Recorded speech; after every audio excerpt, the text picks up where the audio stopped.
was a goose, I was a honey. Other gin, I've got so good.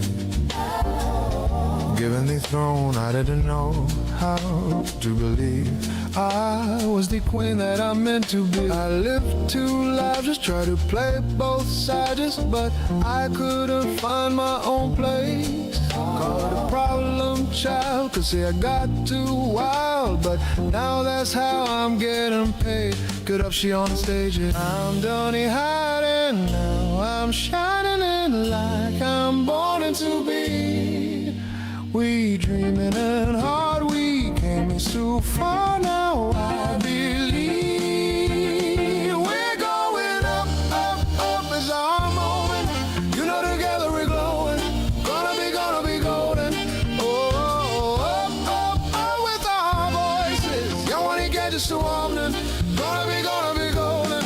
Oh, I'm done hiding and now I'm shining and like I'm born to be. Time, no fears, no lies, as we're born to be. Waited so long to break these walls down, to wake it up and feel like me. Put these patterns all in the past now, and finally laugh like the girl they all see. No more hiding and I'll be shining in like I'm born to be. Cause we are hunters, voices strong, and I know I believe we're going up, up, up, it's our moment. You know together we're glowing, gonna be going. Oh, up, up, up with our voices. Young when it gets us so warm, gonna be golden. I'm done hiding and now I'm shining in like I'm born to be. Oh, our time, no fears, no lies, as we're born to be.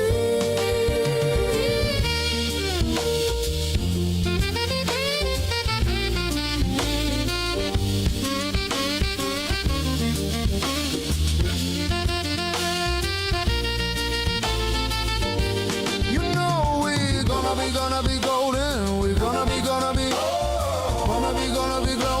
By giving none of nudity, you know that it's our time, and no fears, no lies, as who we're born to be.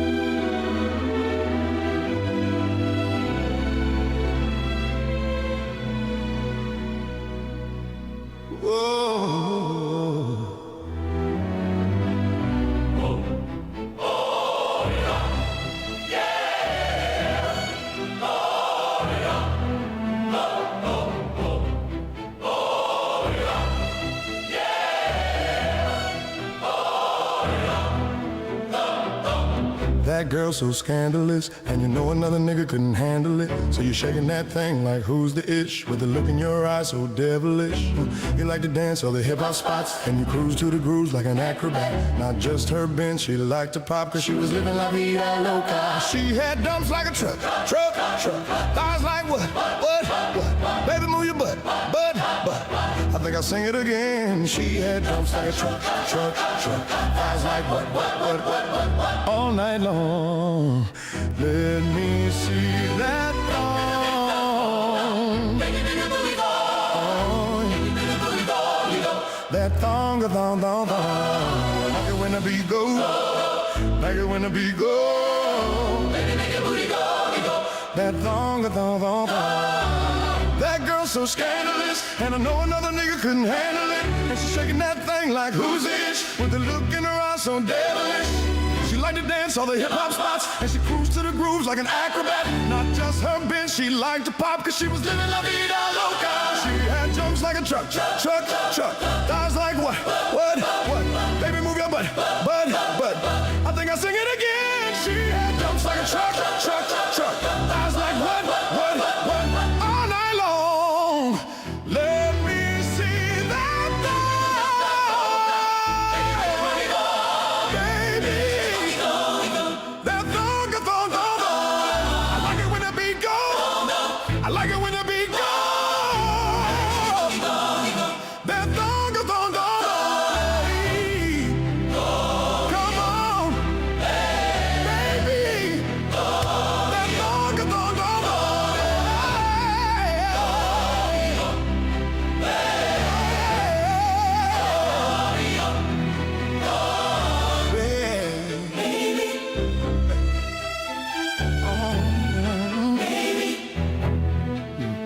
I said I like the way.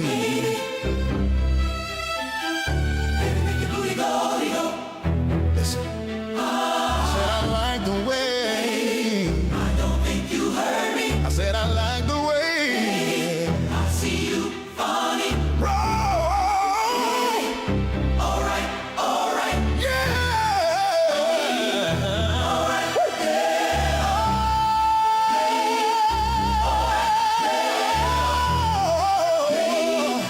All right.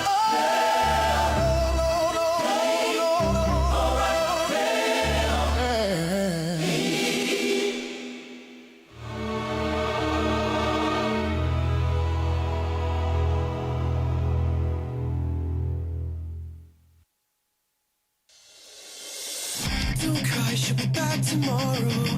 Take back all the time you borrowed. I'm no longer afraid to tell you that I need you, and I wish that you would come back for more.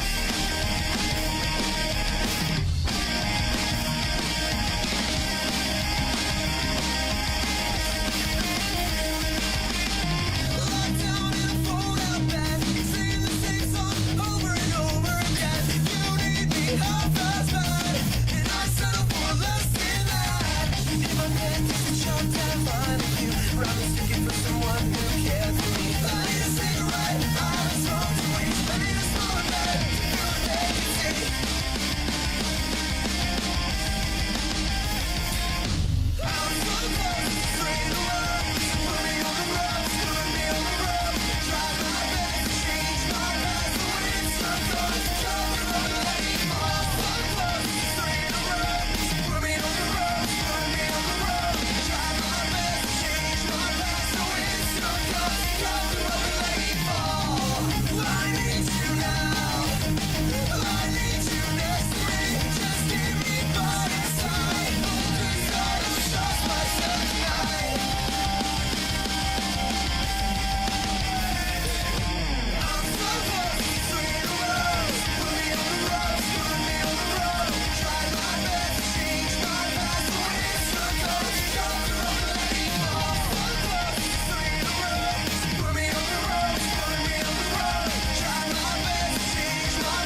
gonna be a bright, bright, bright and sunshiny day.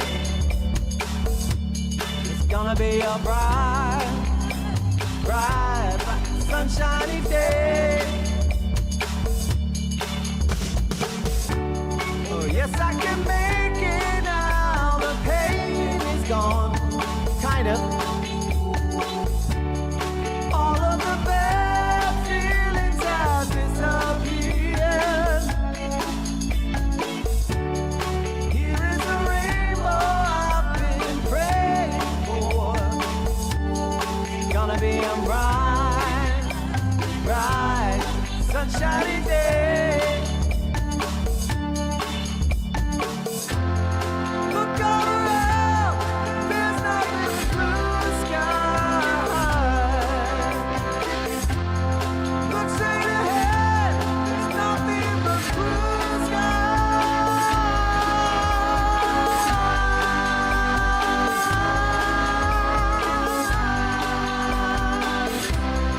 I've never sang this song before, can you tell?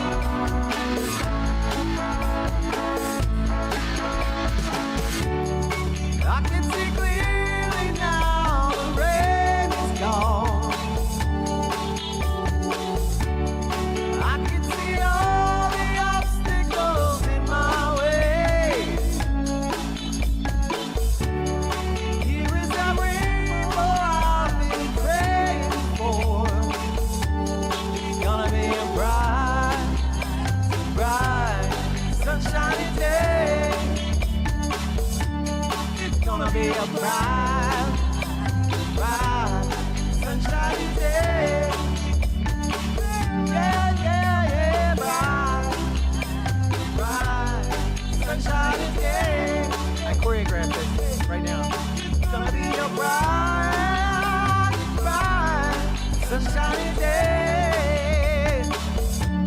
It's gonna be a bright, bright, sunshiny day. It's gonna be a bright, bright, sunshiny day.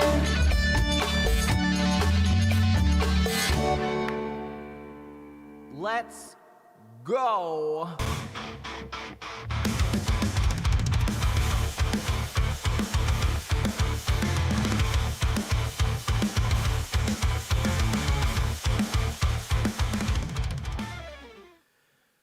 Oh, ooh. I don't know what that was weird. That was a little weird. It's like it sounded like a horse. I'm like, what's going on? I can't be as expressive with my face. Hell yeah, this party just keeps getting better. Let's go. The more the merrier. Let's go. At Siraconigin Little became a lately. At Siraconigin Little celebrates 15 months of membership. That's what, Sleeping face emoji. Face with bags under eyes emoji. Yeah. Yawning face emoji. Absolutely. Floor Good laughing time. emoji. Rolling on the floor laughing emoji. Rolling on the floor laughing emoji. He's not even getting tired. Rolling on the floor laughing emoji. not- Rolling Why on do the I do floor this? laughing emoji. Rolling on the floor laughing emoji. Rolling on the floor laughing emoji. Thank you guys. That'll be all. Good night.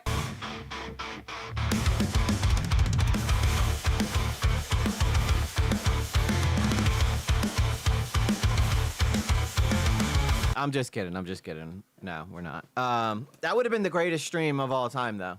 That would have been.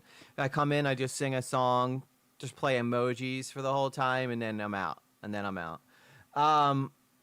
Thank you, Sarah, knowing a little so much. Thank you for 15 months. You could have just did 15 emojis for the 15 months, but y'all had to go and just put as many as you can in there. Dang. I'm talking like dang, you know what I'm saying? I'm talking about dang over here. So I did get eye surgery. As you can see, I can't, I'm not supposed to like be like expressive like I normally am. Like I can't like crunch my eyes. I'm not supposed to be, and I'm pretty sure I was doing it during singing. So got to make sure I don't do that. I got these nifty little eye drops that I keep with me at all times because I got to constantly keep moisturizing my eyes because you know, the flaps in there aren't my well, I guess they were once my flaps, but they took them off, lasered my eyes, and it stuck those sons of bitches right back on there. You can see this eye here is actually really good shape. This eye is in really good shape. This eye, not so much. This eye here, very red, very bruised. Here, let me give you guys a good close-up of that. You see that? Proof I had surgery right there. EG clearly hates it when people give him money. No one give him anything. It will stress him. You're right. Don't do it. Don't do it.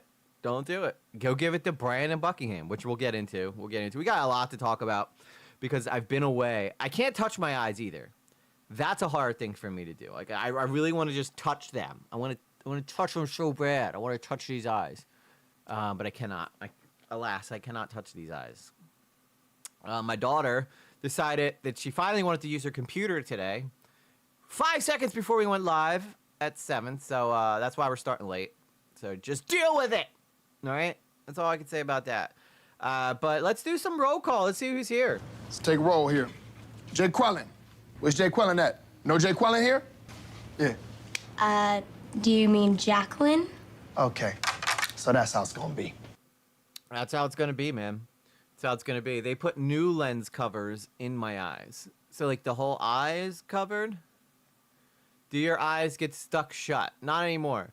They did, the first day I did it, they were stuck shut. But I don't know, they might have. I think they got to measure the layer of, like, cornea you have, which I think is, like, that outer layer of stuff. What's up, side glass bottle? I think they got. I'm not exactly sure of the process. I know what they did was they shoved this thing down. There was like a suction cup that just sucked the crap out of my eyeball, and it hurt. It hurt a lot. And then they had to do it to both eyes, which is why this eye is red as hell. They had to do it twice to this eye to get it off, and then they lasered me. And I was worried that it wasn't going to work because I've been reading. I was reading stories that some people have had their surgery not go well. Like they halfway through the surgery, the guy was just like, I can't do it. Your eyes are not cooperating. But I was able to get it done, thank God. Yeah, they told him, and then after that they send you over to a laser light where they're just like, stare at the green light, stare at the green light, stare at the green light. Do not stop staring at the green light. And then you could smell your eye burning. Like you can smell it burning in the like air. Like you can just smell your eye getting cooked basically. And they numbed it. I didn't feel any of this during the time. And then you get done and you're like, you instantly can tell that you can see, right? You instantly can tell. You're like, oh my God, I can see now. This is cool. And then as soon as, without like hesitation, you could probably walk out, put your sunglasses on, because you got to immediately put sunglasses on because light is very, very sensitive to you right after that. Your eyes instantly go, basically. Mine still gets stuck shut sometimes because mine have trouble staying hydrated. Yeah, so it is hard. When I wake up in the morning, my eyes feel very, very dry. But with this stuff, it works great. So I know that you probably had yours done a lot longer before me. But yeah, I mean, this stuff works awesome. My brother says that he still hydrates his eyes pretty regularly because it just feels better.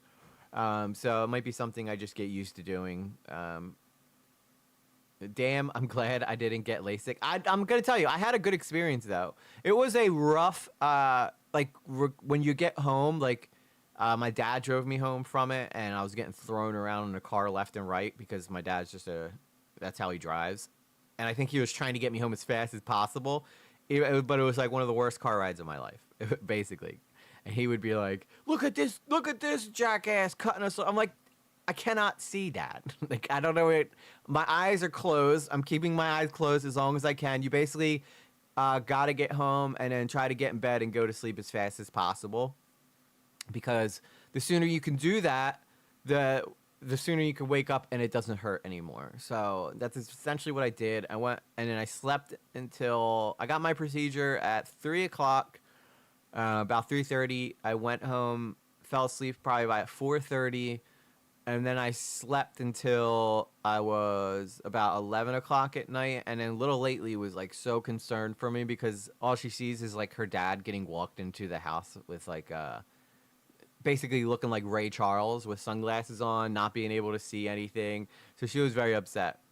I think she thought I was gonna be blind forever. But then I woke up later that night, reassured her I was fine, told her to get to bed, and then because she had school the next day, and then went back to sleep basically, and then woke up the next day, and I was pretty much good to go by then. My eyes later that night were doing a lot better, but I was still pretty rough, and I was gonna go to work the next day, but I woke up and I was like, I cannot drive yet. I cannot drive yet. So, what's the name of the drops you're using? Mine didn't hurt at all. So I have two different ones that I have to use. So these don't hurt. These feel great. Optaste Hilo Relief is the ones they gave me, but then I bought a different one. But I also have to take. These are medication drop. These are medicated eye drops, and this is Imprimis, and it's basically you gotta like shake it up real well. You gotta do these. You have to do these every 2 hours right after the surgery, and then now I do it every 4 hours. And it's got prednisone. Yeah, it's got prednisone in it or something. And all kinds of other stuff that you... This stuff burns a little bit when I put it in, but this is the medicated stuff, so this is supposed to heal your eyes. The only time I ever smell my eyes burning again is when I put this stuff in there. But you got to do it like every 4 hours. And this, but the good news is your boy can see without glasses or contacts needed. I can see 20/20. I got 20/20 vision again. I'm so excited. I know that it won't last like this forever, but at least if I can get the next couple years in 20/20 vision, and then maybe have to wear readers later on in life, that is a win for me. So now, from what I understand, is how long LASIK lasts is based on how well you follow the post-op like rules. So I have not touched my eyes. When I take a shower, I turn my back to the shower, and like my eyes were very, very caked like the first couple days, and I was like, I look like terrible. I need to take a shower to try to get some of this off, but I can't rub my eyes. So what I would do is turn my back, let the water hit me in the back of the head here, and then let water run down my face, and then hopefully like get some of the cake stuff that was around my eyes out of the way. And it worked pretty well. It did what it was supposed to do, and yeah, so life really good right now. First time in my life since second grade that I've been able to see with my own eyes, and the vision is going to get a lot like from as good as I see right now. It's apparently going to get a lot better once my eyes really settle in and get focused and all the healing happens. Then I'll be able to see really sharp. Which, by the way, like if all I could see was like this for the rest of my life, I'd be fine with it. You know, I still feel like I see like super sharp, which is nice. I could play VR. I can't play VR yet, although I did. Between you and me, I finished Batman Arkham Shadows last night. Don't tell nobody. But because the light ray sensitivity, it's not really a good time for you to do VR. But I only played Batman for about an hour or so because I wanted to just finish the game. And I wanted to see... So shout out to VR Girl again for sending me that quest. It was a lot of fun. Ow, that hurts my eyes just thinking about it. Yeah, it's I will admit the surgery, we're going to do roll call, don't worry. But the surgery is intense. It is intense, and I somebody who has like a really high pain tolerance, and I was like, geez, I don't even know if I'm going to get through this. But that's only because they had to do this eye twice, which you can see it's like really red on the outside. There's like big red spots. You guys can't really, you can't really tell that. I don't know how well you could tell. Did they put you under surgery? No, they don't. You're in and out of there within like 10 minutes. You spend more time waiting to go into surgery than you do actually doing the surgery. So you get in there, you do your thing, and then they send you out. But they were able to get rid of my astigmatism, which is awesome because I've had that since I was a kid. And myopia, I think it was like myopia or something like that, and so that's all gone now. And, the place has a ton of really positive reviews. There's a couple reviews about people whose surgery just didn't go to plan. Does the surgery hurt? The surgery, the suction part hurts. Like, that part hurts. But right after you're done that, he'll be like, the surgeon was great. He was, like, talking to me through the whole entire thing, which really kind of made it a lot easier for me to get through. Because it's like, you know, you feel like you're in an alien. You feel like you're in like an alien, you know, abduction movie or something. And I was able to get rid of that stuff, which, well, he was able to walk me through that. And then once you get past the suction part, the laser part's actually is the easiest part when they're actually correcting your vision. That part's a piece of cake. It's the getting the part off your eye that they need to get off to correct your vision. That's the hard part. So apparently Blue Jay just made a deal to get Sarah's eyes from her. So that's a big move that just took place in the chat right there. I don't even know how they're going to do that. They're probably going to have to go to a black market dealer for that stuff, but hopefully that works out for both of you. I'm not sure how Sarah benefits from that deal, but hey, Blue Jay's about to make out like a bandit with that deal. But anyway, yeah, so needless to say, that's the LASIK update. Everything went really well. I spent the weekend I did go to work Monday, which is today. So I did go back to work today. I wore goggles because I do a really dirty job and a lot of dust kicks up. And the last thing I want right now is dust getting in my eyes. So I basically wear goggles at work and I look very stupid. But I have to because I kick up a lot of dirt doing what we do here at that job. So, but made it through my first day okay. And, overall feeling very excited. I still feel like I'm wearing contact lenses. It hasn't really quite sank in yet that I'm seeing with my own eyes.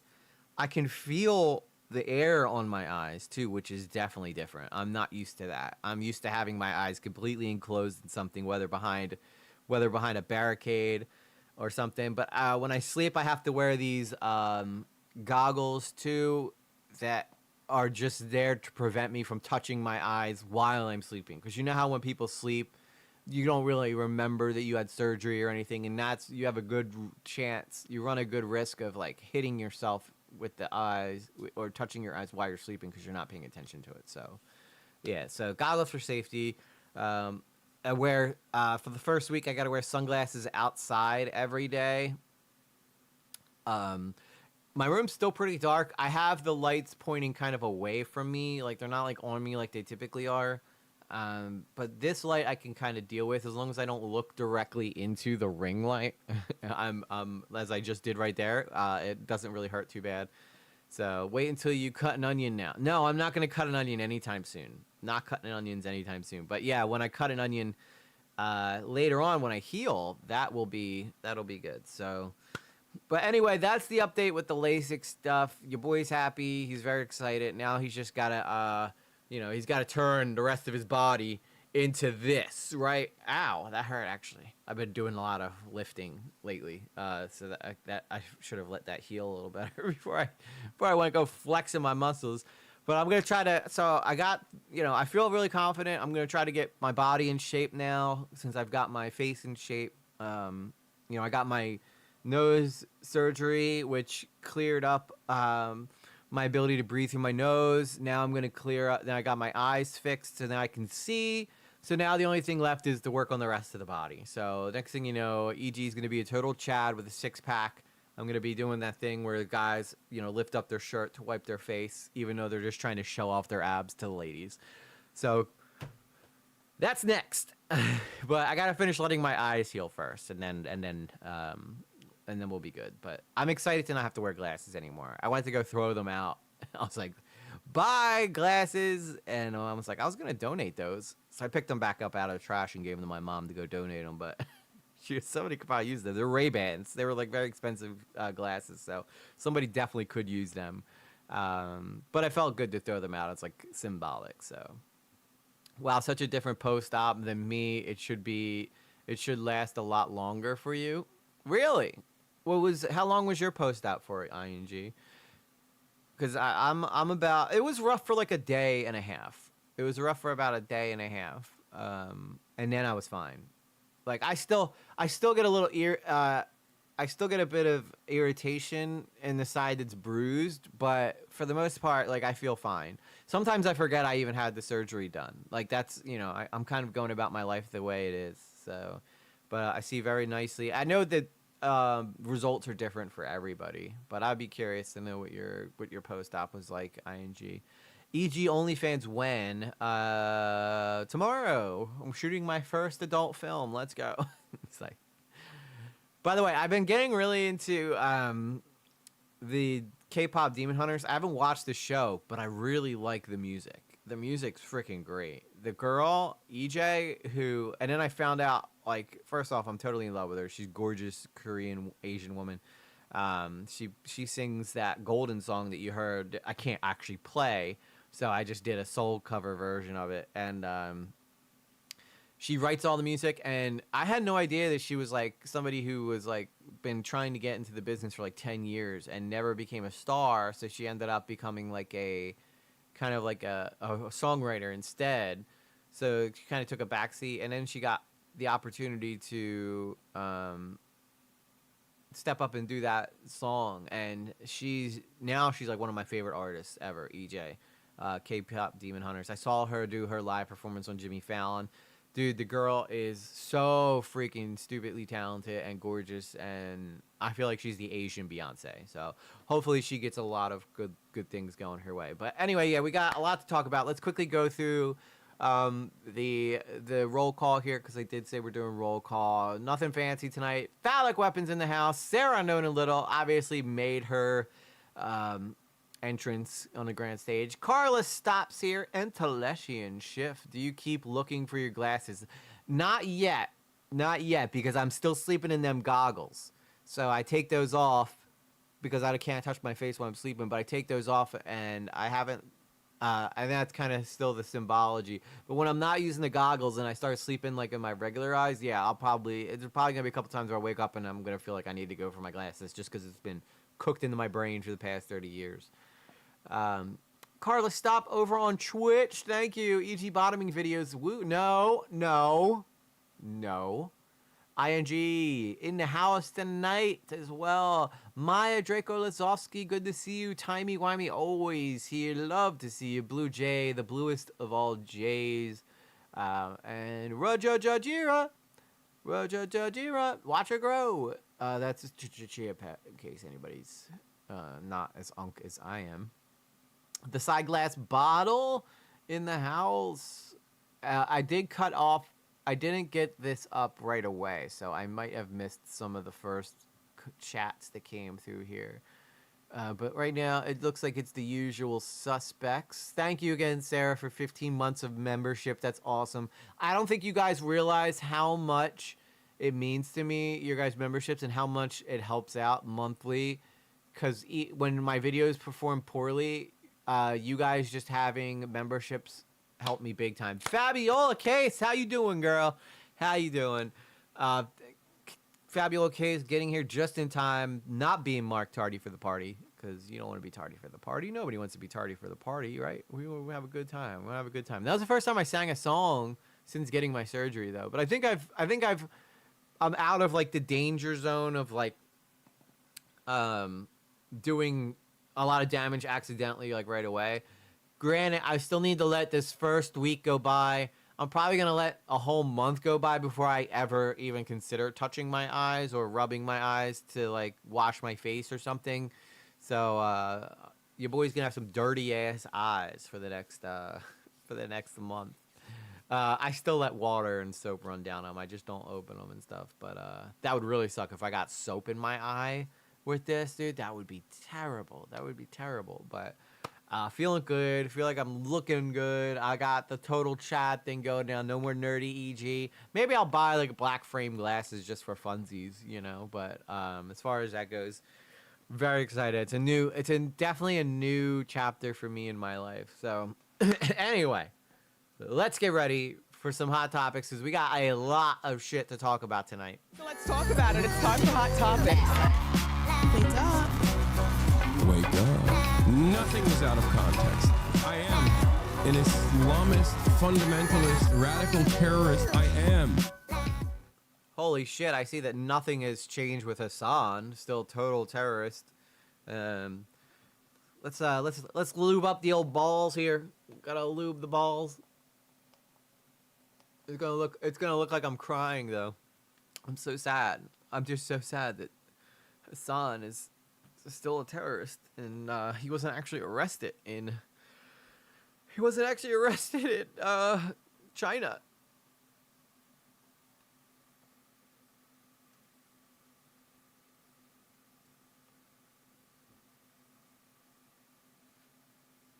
I'm checking in with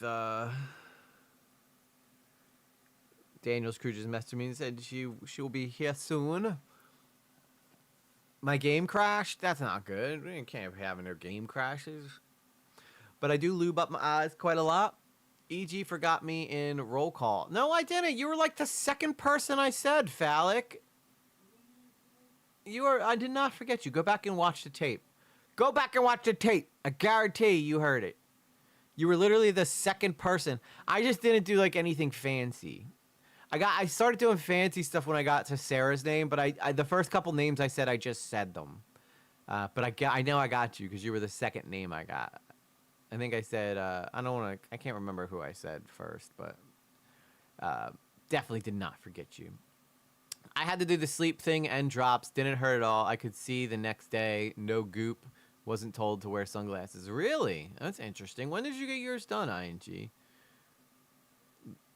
It is a hard habit to get out of, like, not touching your eyes. Especially, like, right now after I just put that stuff in them and my eyes are all wet. I just got to, like, dab them. So you just get a little dab here. Basically, the reason you can't rub your eyes is because you don't want to dislodge the... One, you don't want to do any damage to the work they did. But secondly, you don't want to dislocate the stuff that they put over your new eye, so that it comes off. So, Phallic is in special. No, I thought I went back and I could have missed. No, you definitely missed it because I know I got you. I would never forget you. Never. Anyway, let's go take a look at all phallic researchers' docket here. There's so much going on. So much going on here. I think we did the Asmongold Burger Andy thing, right? We already did that one. 500K settlement reached after unlawful shooting of Pupper. We did that one, I'm pretty sure. And the girl DoorDash update. It doesn't look like it's updated at all. This looks like the same stuff from the 18th, yeah. So, it's okay. I got tons of stuff that... Okay, I thought you'd called me and told me that you had to call... I had to call you before because we had to talk about the docket. I guess you just mean like... Oh, I thought you meant to call me because you had to tell me like what the docket was about, not call you to give you what the docket is. That's fine. It's okay, Phallic. I have tons of stuff to do. There's so much stuff I want to get into tonight. You have to wait for the incision to heal or the super glue. Yeah, it's one of the two. It's one of the two. I gotta wait. I don't think there was like an incision made. But I do know that there was like they had to take something off to be able to laser my eye, and then they put something back on. So I guess whatever that is, they got to make sure that stays there. So yeah, it's okay. If it wasn't for bad luck, we'd have no luck at all. But, so there is some hot topics. So Brandon Buckingham, the YouTuber Brandon Buckingham, is basically on his deathbed. That's a short story, so we'll get into that one first. Now, I'm a big fan of Brandon Buckingham. Wow, MSN is talking about him. But Brandon Buckingham put out a video. Well, first he put out a tweet that said, my liver's failing, a bunch of other parts of me are failing, and I need help, basically. And then he said, like, I love you guys. It was a very cryptic message. It felt like he was basically saying goodbye to everybody. Now, I don't personally think that Brandon Buckingham's going to die, but I guess he maybe thought he was going to die and got, like, bad news from the doctors. Now, if he does die, I'll eat my words, but I think he'll be okay. He's a young guy, young, healthy guy. He'll probably be all right. But apparently there's an infection that he's dealing with right now that is causing a lot of problems for him. But this is an article here from Showbiz. Let me see here. So this is an article they wrote about him. I want to see if there's anything in here. This was posted today. Who is Brandon Buckingham and what happened to him? GoFundMe raises nearly $200,000 in hours for YouTuber's family amid medical emergencies. Now, he posted a video too that we'll watch next, but this is Brandon Buckingham, if you guys don't know who he is. I'm a fan of this guy. He was definitely an influence in me getting started in, YouTube stuff. It was mainly Nerd City who I wanted to be like when I started doing this, but Brandon was definitely an influence in I just really liked his. I didn't want to be like Brandon Buckingham because obviously he does a IRL content and stuff, and I kind of sit here in a chair. So while I have influences that I've taken from, I don't think they really influence my content as much. I kind of just do my own thing. So it says Brandon Buckingham posing for a picture. Obviously, YouTuber Brandon Buckingham, who is popular for his documentary-style street interviews and international reporting, is now fighting for his life amid a harrowing medical crisis that has led to an outpouring of fan support. The video broke my heart for his family. Yeah, I personally think he'll be okay. I do think he'll be okay. Now, we're just going to talk about first what happened to him.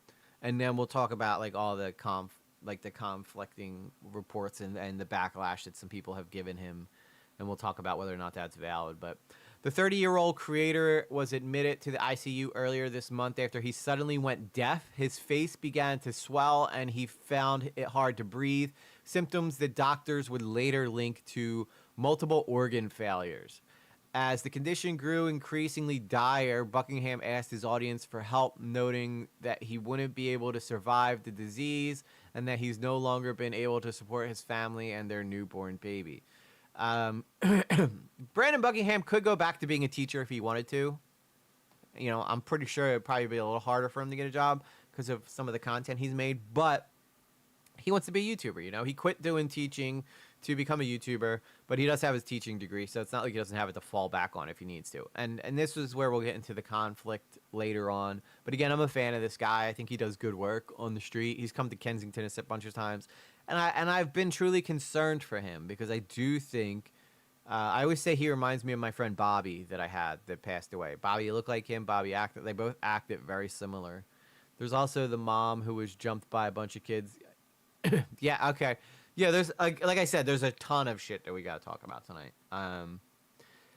The 30-year-old creator, as the condition grew increasingly dire, Buckingham asked his audience for help, noting that he won't be able to support his newborn baby. We just did that. Buckingham gained popularity by filming himself interviewing strangers throughout the United States and later began addressing international issues such as a recent documentary he shot in Lebanon.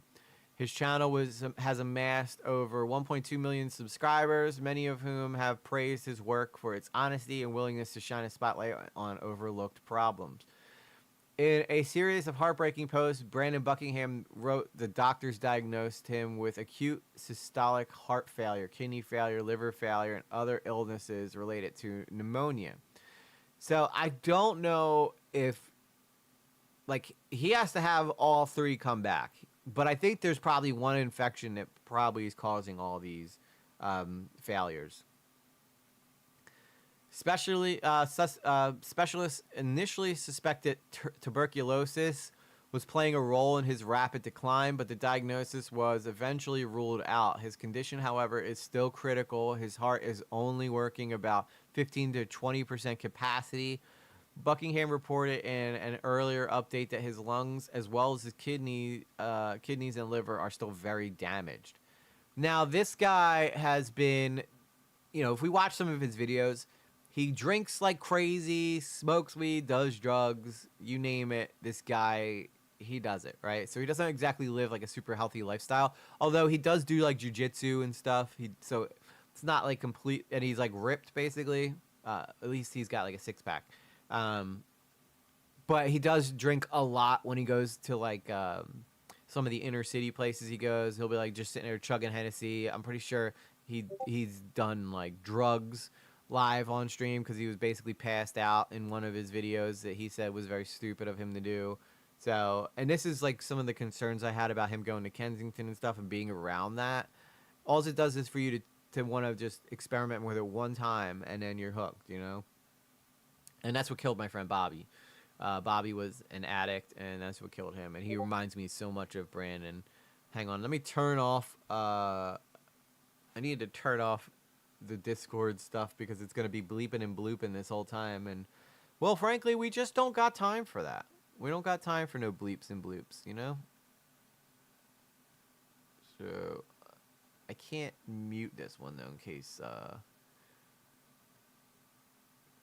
Phallic needs to pop on here for some reason. So what I'm going to do is just make myself... Okay, it's already on Do Not Disturb. All right, perfect. Sepsis. Some people were thinking it was sepsis. That was definitely a issue, especially since he was just in Lebanon, right? He could have been exposed to a type of disease that's in third world countries that his body just wasn't ready to fight. But doctors, I believe he's back in the United States and he's working really hard to try to get better. The creator stated that even if he survives, recovery may last for months, during which he will not be able to work. He added that the financial obligations of his family failed him, and with medical bills already topping $100K, their need is especially urgent.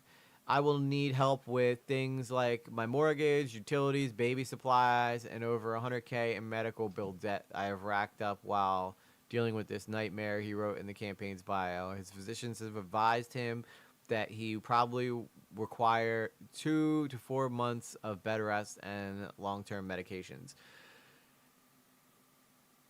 No, I didn't, Fabiola. I end it with you guys. I end it with you. I said that I said Fabiola Case is here and she's not Mark Tardy for the party. So y'all is rough with me in that roll call, man. I'm telling you. Y'all telling y'all. So this is the video that Brandon shot. So he put this on X. He put this on YouTube too. And it says, I almost died. I need your help. I don't like to ask you guys for anything, but I'm in a dire situation. This is my only option. I've created a GoFundMe to help my family and I in this trying time. God bless everyone who has sent kind messages. I really appreciate it. So let's take a look here. I heard EG purposely ignores... No, I don't. Stop it with your dirty lies. Dirty, dirty lies. So this is him in the ICU.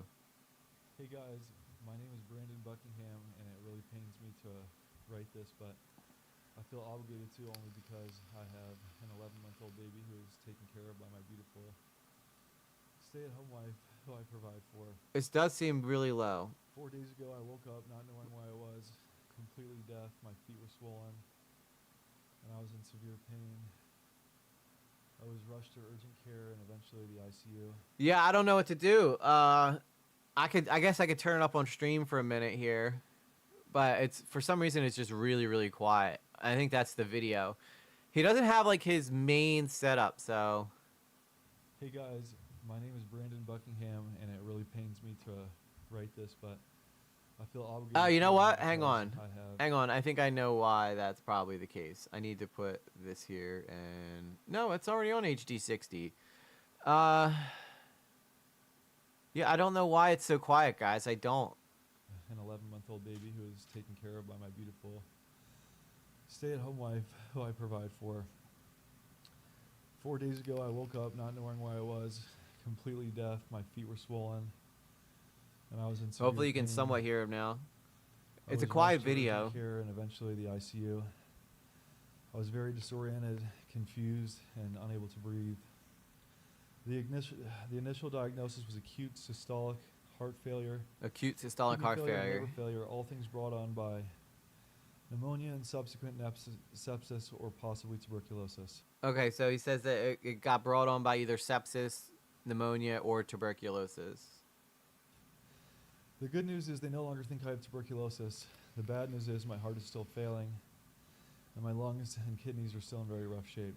I know you guys can't hear what he's saying. I don't know what to do. It's so quiet. I don't know why. It's just freaking quiet. It's just a quiet video, I guess. Let me try and see if I could find the YouTube one. Maybe that's louder.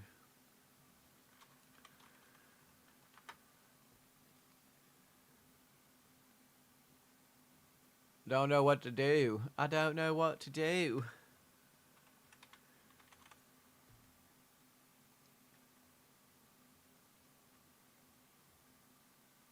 Okay, this one's got no sound at all. So So that's awesome.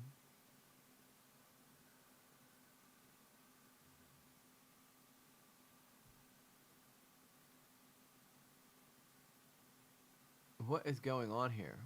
Why am I getting I'm getting no sound at all. No sound whatsoever.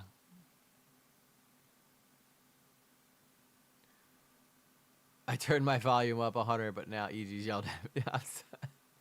I'm sorry. All right, I don't know what to tell y'all. Let me try and see if maybe I can find it in my other computer. The hunt for Brandon Buckingham to actually speak up is what we're after right now. Hey guys. All right, so this is what I'm going to do. I'm going to play it over here at the same time that I play it over here so you guys can hear it while also watching it. Hey guys, my name is Brandon Buckingham, and it really pains me to write this, but I feel obligated to only because I have an 11-month-old baby who is taken care of by my beautiful stay-at-home wife who I provide for. 4 days ago, I woke up not knowing where I was, completely deaf. My feet were swollen, and I was in severe pain. I was rushed to urgent care and eventually the ICU. I was very disoriented, confused, and unable to breathe. The initial diagnosis was acute systolic heart failure, kidney failure, and liver failure, all things brought on by pneumonia and subsequent sepsis or possibly tuberculosis. The good news is they no longer think I have tuberculosis. The bad news is my heart is still failing, and my lungs and kidneys are still in very rough shape. I don't know what's going to happen to me, but I know for sure if I do survive, it will be a very long recovery, and I will not be able to provide for my family for at least several months if things go well.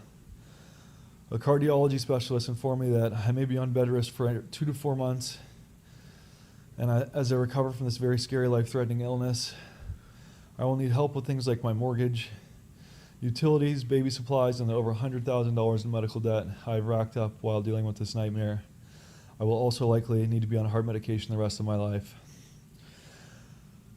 Yeah, you can barely breathe. I've never asked for help before, but my heart is currently only working at 15 to 20%. So if anyone out there cares, please consider donating to my GoFundMe to help me provide until I am able to work again, as well as help pay off the medical bills I've racked up. And if you aren't able to donate, please consider by watching my videos, as I won't be able to upload new ones for a while. Thank you for all your love and prayers. This has been one of the scariest times of my life, and all your support has meant the world to me.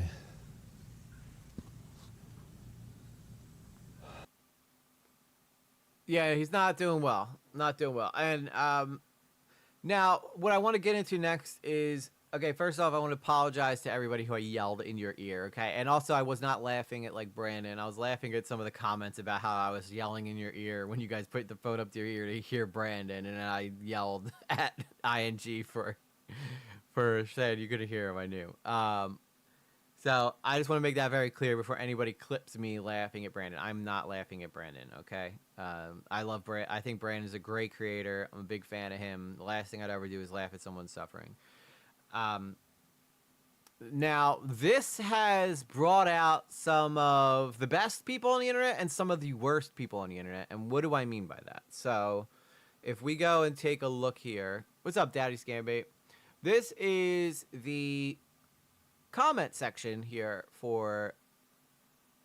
I know. You guys were just giving me shit. It's fine. This is the comment section for Brandon. Obviously, I donated $20. I'm a broke bitch, so I don't really have a lot of money to donate, but I gave what I could. And I just wrote, I know it's not much, man, but thank you for the years of entertainment. Hang in there. And but there's a lot of controversy going on here, specifically with people like this person here. All the people donating on here, YouTube takes half of it. Don't waste your money and donate on the GoFundMe. First off, YouTube does not take half of creators' money. They take 30%, okay? Now, whether or not you think that's too much, GoFundMe also takes a percentage of money that they raise as well to keep operating costs and things of that nature. So I don't understand why people are getting upset about this, right? Yeah, we'll talk about that too, the Slender Man girl and all that stuff. Again, we got so much to cover tonight, so we're just gonna keep going. But all the people donating here, I don't understand. Like, if people don't donate on, like, if I didn't donate on YouTube, I'm not donating. I don't have a GoFundMe account. I'm not gonna go sign up for one now, right? To give money away. But I do have money that I can give out of my AdSense towards Brandon. So that's what I did there. I just donated money towards Brandon. And that's how I donate. A lot of other people have chosen to donate this way as well. And there's people that ridicule them in the comments just for them choosing to donate through YouTube as opposed to donating through, GoFundMe, which goes directly against what Brandon actually even said. He said, if you can't donate, go watch my videos. This is people watching his stupid not his stupid videos, but this is people watching his videos. And I'm just mad because of this people who are like shitting on anybody who donates this way. Yeah, with a 43-year-old man. But yeah, so I don't understand why anybody's giving this person a hard time. Like, donate however you can donate, right? If you don't know Brandon, I donate it, so that's me. Whatever you guys do is up to you. But here's the catch thing is there's also people that are basically taking shots at Brandon because they think that Brandon... So, look, this person says here, take for instance, this is a good example of someone who is... He says, Brandon should be paying his own damn mortgage and medical bills himself. His Patreon money alone is plenty of money to cover annoy bills while he recovers. As for medical costs, he's a wealthy YouTuber who's been earning a damn good amount of money for too long to not have savings or health insurance. Now, this guy has a point in that Brandon is, I don't know what annoy bills are. I mean, all bills are annoying in my opinion, but this guy does have, Brandon has 1 million subscribers. That's a lot of money. I think Turkey Tom said at one point he was making like he wasn't Brandon, but Tom was saying by himself that he was making like $20,000 a month, which if I made $20,000 a month, that would be life-changing money for me. So I think a lot of Well, would you look at that? Someone's guilty of being total badass. Chicken Nugs approves this message. There he is. At Daddy Scambake super chatted $2. Speaking of donations, rolling on the floor laughing emoji, rolling You on the guys floor with the laughing emoji, emojis. rolling on the floor laughing emoji, rolling on the floor laughing emoji. Thank you, Daddy Scambait. I appreciate you, brother. Good to see you, man. Now, see, that's like $2. That to me is like, might as well be $10, right? Because I'm just so appreciative of anything anybody gives me. That's like chump change to Brandon, right? Brandon has made a pretty good living off of YouTube. However, if you're familiar with the type of content that Brandon does make, it is very in your face, very edgy, and I can see a lot of them involve smoking, drinking, gang activity, guns. That can easily get your YouTube videos demonetized so that they do not make any more money on them. So yeah, $20,000 a month would be nice. It would be nice. That's like chump change to some of the bigger streamers out there, which is crazy to me, right? Because if I could even like get like a quarter of the, if I think the most I've ever made on YouTube is like $1,000 a month. And that was one time that happened to me when we had the Blue Jay. Do you guys remember the Blue Jay lottery when everybody was trying to get Blue Jay memberships? That's the only time I think I've ever made it to like $1,000 a month. And that money went in and out right into rent. So you basically covered my rent for a month. And I loved you guys for that. So, but that's the most I've ever made. But on average, I make about $200 to $300. That's what I make on YouTube. And that's with your memberships. That's with ad revenue and everything. And I'm a small creator. And I think that's pretty good for what I do here. And mainly it comes from, Daniel's crew. It comes from the people donating. Soul was a big part of that. But mainly that comes from memberships. That's the membership money you guys do, $200 to $300. That's enough to pay like my car. Well, would you look at that? Someone's guilty of being a total badass. Chick Nugs approves this message. At Sarah College in Little Super Chatted $1.99. Oh, boy, here we Here's go. another donation. Rolling on the floor laughing emoji. Smiley face emoji. Rolling on the floor laughing emoji. Smiley face emoji. Rolling on the floor laughing emoji. Smiley face emoji. Rolling on the floor laughing emoji. Well, at least it wasn't as long as last time. A man's dying here. We don't have time for your for your crazy jokes. But anyway, so yeah, that's what's going on with Brandon. Like those emoji long ones just throw me right off. Oh no, there's an echo in the TTS. I know. Sometimes it's there, sometimes it's not. I don't know why it is that way. It just is that way. I don't know what I did to break that or to make that happen, but apparently it does that now. And TTS is super loud. Well, I'm sorry. I probably because I had to turn up. I probably turned something up to try to have you guys listen to Brandon. Whatever I turned up was not what I was supposed to turn up here. But let me see here. I don't know what where that even comes out of, to be honest with you. I don't know where the alert box comes from. So, or else I'd fix it, you know? Our shenanigans are not helping. But anyway, basically, people are saying he makes a whole bunch of money and that he doesn't need anybody's help. But again, my take on that is, yes, he probably does make enough to live off of. But I don't think he's raking it in, considering that the type of content would you look he does at that? is Someone's rough. guilty of being a total badass. No! Chick Nugs approves this message. At Sarah College in Little Super Chatted $1.99. Dang you, Carla woman. said more emojis. No, she did Rolling on the not. floor laughing emoji. Rolling on the floor laughing emoji. Rolling on the floor laughing emoji. Rolling on the floor laughing emoji. There it is. It's off. Let me just put this back there because it's just so you guys can tell. It still plays. It still plays in my head. Yeah. As funny as it is, it does, and I'm appreciative of the donations. It does throw me off like crazy. Once it's fun, twice it's okay, 3 times, Sarah, you're playing with yourself. I don't know if you heard that from Good Charlotte before, but that's what they say. Oh my God, I had to turn that down. I had to turn that down. That is very cool. You got your message in there. Turning it off is not cheating, because there are people who sometimes people get upset about it. So I'm just trying to save them. The voices in his head are taking over. Yeah, they are. The voices in my head are taking over. Listen, I still hear it. Okay, but I'm just trying to spare everybody else. I'm trying to spare everybody else. Someone's guilty of being total badass. Chick Nugs All right, from approves now this on. message.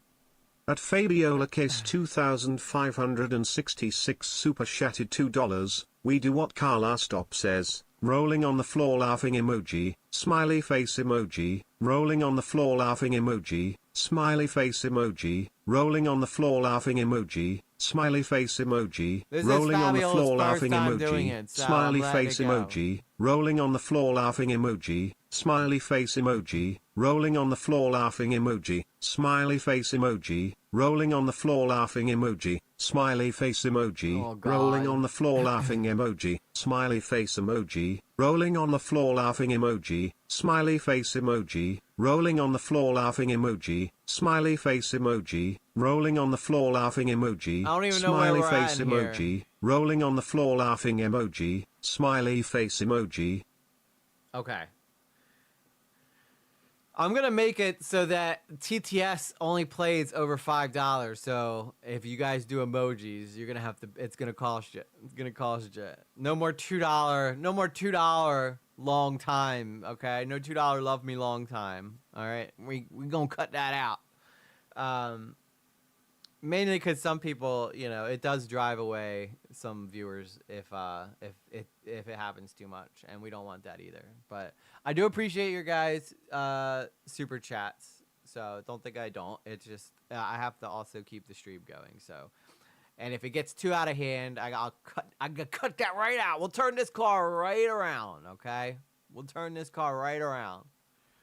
But anyway, let's hope Brandon. So the whole Brandon Buckingham thing is pretty much over now because unusable. It's basically an unusable clip now at this point. So no, it started well before you got here, DSB. It's just everybody kept going. I'm the only guy I know of that allows for like that low of a, at least. I don't know, probably K-Huck and stuff does, but I'm the only guy I know of that allows for that low of a donation to play for that many times. But we will be raising that price for the TTS to kick in, okay? We get at least $5, and then we'll let you guys have your emoji fun, all right? But it's gonna cost you. It's gonna cost you now, because it does bring the stream to a screeching halt, all right? Anyway, so let's hope. You know, prayers for Brandon Buckingham. Let's hope he gets better, and you know, appreciate him being vulnerable and sharing what's going on with him, and hopefully he makes a full recovery. I don't want to see him die, obviously. He does make good content. If you guys don't donate to him, go. You should change it now if you can. I don't think I can change it midstream. I think I got to go into like my monetization and stuff and figure out all that stuff. I don't even know how to do it, to be honest with you. Well, would you look at that? Someone's guilty of being a total badass. Chick Nugs approves this message. I mean, she... At Sarah Conagin little super chatted $4.99. $5. Okay, thumbs up emoji. You got it, bud. Rolling on the floor laughing emoji. Embarrassed smiley face emoji. Smiley face emoji. Rolling on the floor laughing emoji. Embarrassed smiley face emoji. Smiley face emoji. Rolling on the floor laughing emoji. Embarrassed smiley face emoji. Smiley face emoji. Rolling on the floor laughing emoji. Embarrassed smiley face emoji. Smiley face emoji. Rolling on the floor laughing emoji. Embarrassed smiley face emoji. Smiley face emoji. Rolling on the floor laughing emoji. Embarrassed smiley face emoji. I mean, smiley face emoji. Rolling on the floor laughing emoji. Embarrassed smiley face emoji. Smiley face emoji. Rolling on the floor laughing emoji. Embarrassed smiley face emoji. Smiley face emoji. Rolling on the floor laughing emoji. Embarrassed smiley face emoji. Smiley face emoji. Rolling on the floor laughing emoji. Embarrassed smiley face emoji. Smiley face emoji. Rolling on the floor laughing emoji. Embarrassed smiley face emoji. Smiley face emoji. Rolling on the floor laughing emoji. Embarrassed smiley face emoji. Smiley face emoji. Rolling on the floor laughing emoji. Embarrassed smiley face emoji. Smiley face emoji. Rolling on the floor laughing emoji. Embarrassed smiley face emoji. Smiley face emoji. Rolling on the floor laughing emoji. Embarrassed smiley face emoji. Smiley face emoji. Rolling on the floor laughing emoji. Embarrassed smiley face emoji. Smiley face emoji. Smiley face emoji. Smiley face emoji. Smiley face emoji. Smiley face emoji. Smiley face emoji. Smiley face emoji. Smiley face emoji. Smiley face emoji. Smiley face emoji. Smiley face emoji. Smiley face emoji. Smiley face emoji. Smiley face emoji. Smiley face emoji. Smiley face emoji. Rolling on the floor laughing emoji. Oh my God. Rolling on the floor laughing emoji. Rolling on the floor laughing emoji. Rolling on the floor laughing emoji. Rolling on the floor laughing emoji. Rolling on the floor laughing emoji. Embarrassed smiley face emoji. Rolling on the floor laughing emoji. Smiley face emoji. Oh my God. Embarrassed smiley face emoji. Rolling on the floor laughing emoji. Rolling on the floor laughing emoji. Rolling on the floor laughing emoji. Rolling on the floor laughing emoji. Smiling face with tear emoji. Smiley face emoji. Rolling on the floor laughing emoji. Embarrassed smiley face emoji. Rolling on the floor laughing emoji. Embarrassed smiley face emoji. Rolling on the floor laughing emoji. Embarrassed.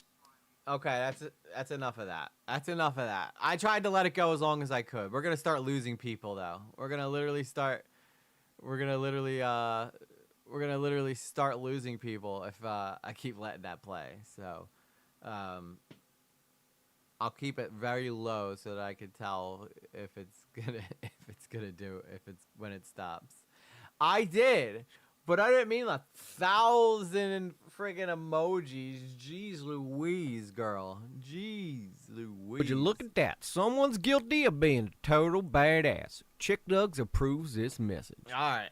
At Carla's top 6,079 Alright, super I chat at guess we'll see you later, $5. Rogero, I'm I heard sorry. this is an emoji appreciation stream. No, it's not. Smiley It's face honestly- emoji. it was never Smiley meant to be face that way. emoji. It was Smiley never meant to be face that way. emoji. Smiley face emoji. Smiley face emoji. Embarrassed smiley face emoji. Rolling on the floor laughing emoji. Smiley face emoji. Smiley face emoji. Upside down face emoji. Winking face emoji. Smiley face Carla's emoji. first time doing Angelic it, so face I can't even emoji. stop her. Smiling face with hearts emoji. I mean, at least romantic use face different emoji. emojis. Starstruck emoji. Kissing face emoji. Kissing face emoji. Smiley face emoji. Kissing It's not face even my stream emoji. Sick anymore. face emoji. It's Grimacing just your guys' face stream at this emoji. point. Rolling eyes face emoji. Face exhaling emoji. Lying face emoji. Relieved face emoji. Pensive face emoji. Sleepy face emoji. Drooling face emoji. Sleeping face emoji. Face with There you go. spiral Hopefully it's eyes not emoji. as loud as it was Dizzy now. face emoji. Dizzy face emoji. Woozy face emoji. Oh, woozy cold face emoji. That's a hot new face one. emoji. That's Sneezing face definitely emoji. a new one. Vomiting face emoji. Vom- Vomiting face vomiting emoji. face Upside down emoji? face emoji. Smiley face emoji. A Smiling vomiting face emoji. Kissing face emoji. Kissing face emoji. Starstruck emoji. Romantic face emoji. Smiling face Oh with hearts my emoji. God. Angelic face emoji. Smiley face emoji. Winking face emoji. I'll be back in about Would you 20 look at that? minutes. Someone's guilty of being a total badass. Chick Dugs approves this message. Listen, I had Daddy surgery. I Scam need all the Super help I chatted can get at this $10. point. Love you gesture emoji. Love you gesture emoji. Love you gesture emoji. Clapping emoji. There we Clapping go. emoji. Clapping emoji. Prince emoji. Prince emoji. Prince emoji. I love you, applaud Prince. Okay, I see what you did there. Thank you, DSP. I appreciate you, man. I appreciate all y'all for donating.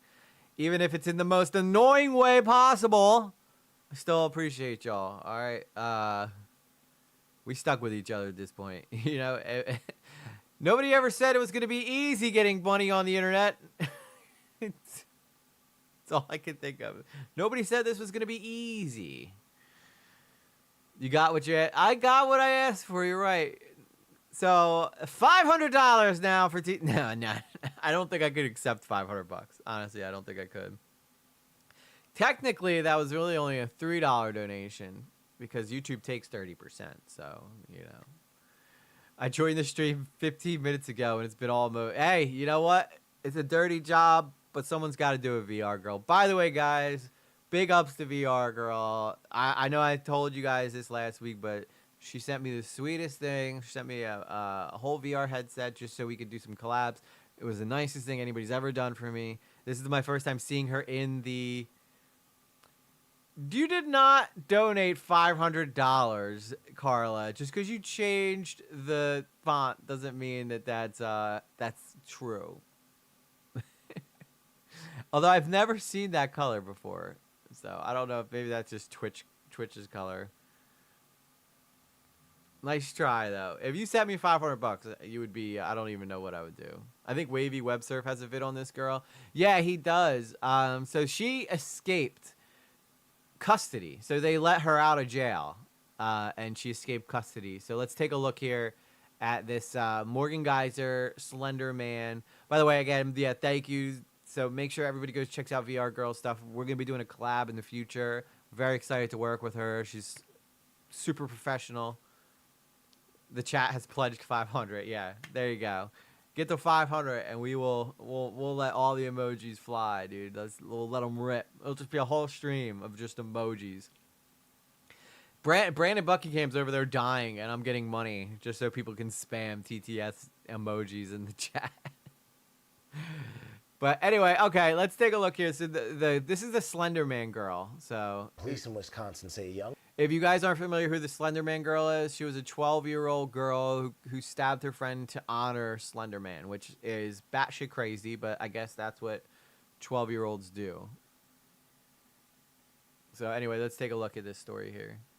Police in Wisconsin say a young woman at the center of the Slender Man stabbing I need to dab case my eyes is now again on the because y'all run. be making me The laugh. Madison Police Department says Morgan Geyser cut off her ankle monitor and left a group home Saturday night. In 2014, Geyser and another child were accused of trying to kill their friend in an attempt to please an online character called Slender Man. All of them were 12 years old at the time. ABC's Jacqueline Lee is following the story. I wonder for if she us. realizes Join it's gonna us put her now. back in Jacqueline, jail. What do we know about how all of this unfolded? Hey, Ike, so the Madison Police Department saying she cut off her monitoring bracelet, leaving that group home last night. She was last seen with an adult acquaintance around 8 p.m. So police releasing this image of Geyser from disappearance, prompting a manhunt. The How public old is she incredibly now? concerned given the violent nature of her previous conviction. Police asking the public to call 911 if they see her. Ike. Jacqueline, what are we hearing now from the victim's family? Yeah, we just got this statement a minute ago. So the family of Peyton Leutner and her family, they say they're aware of the most recent situation regarding Morgan.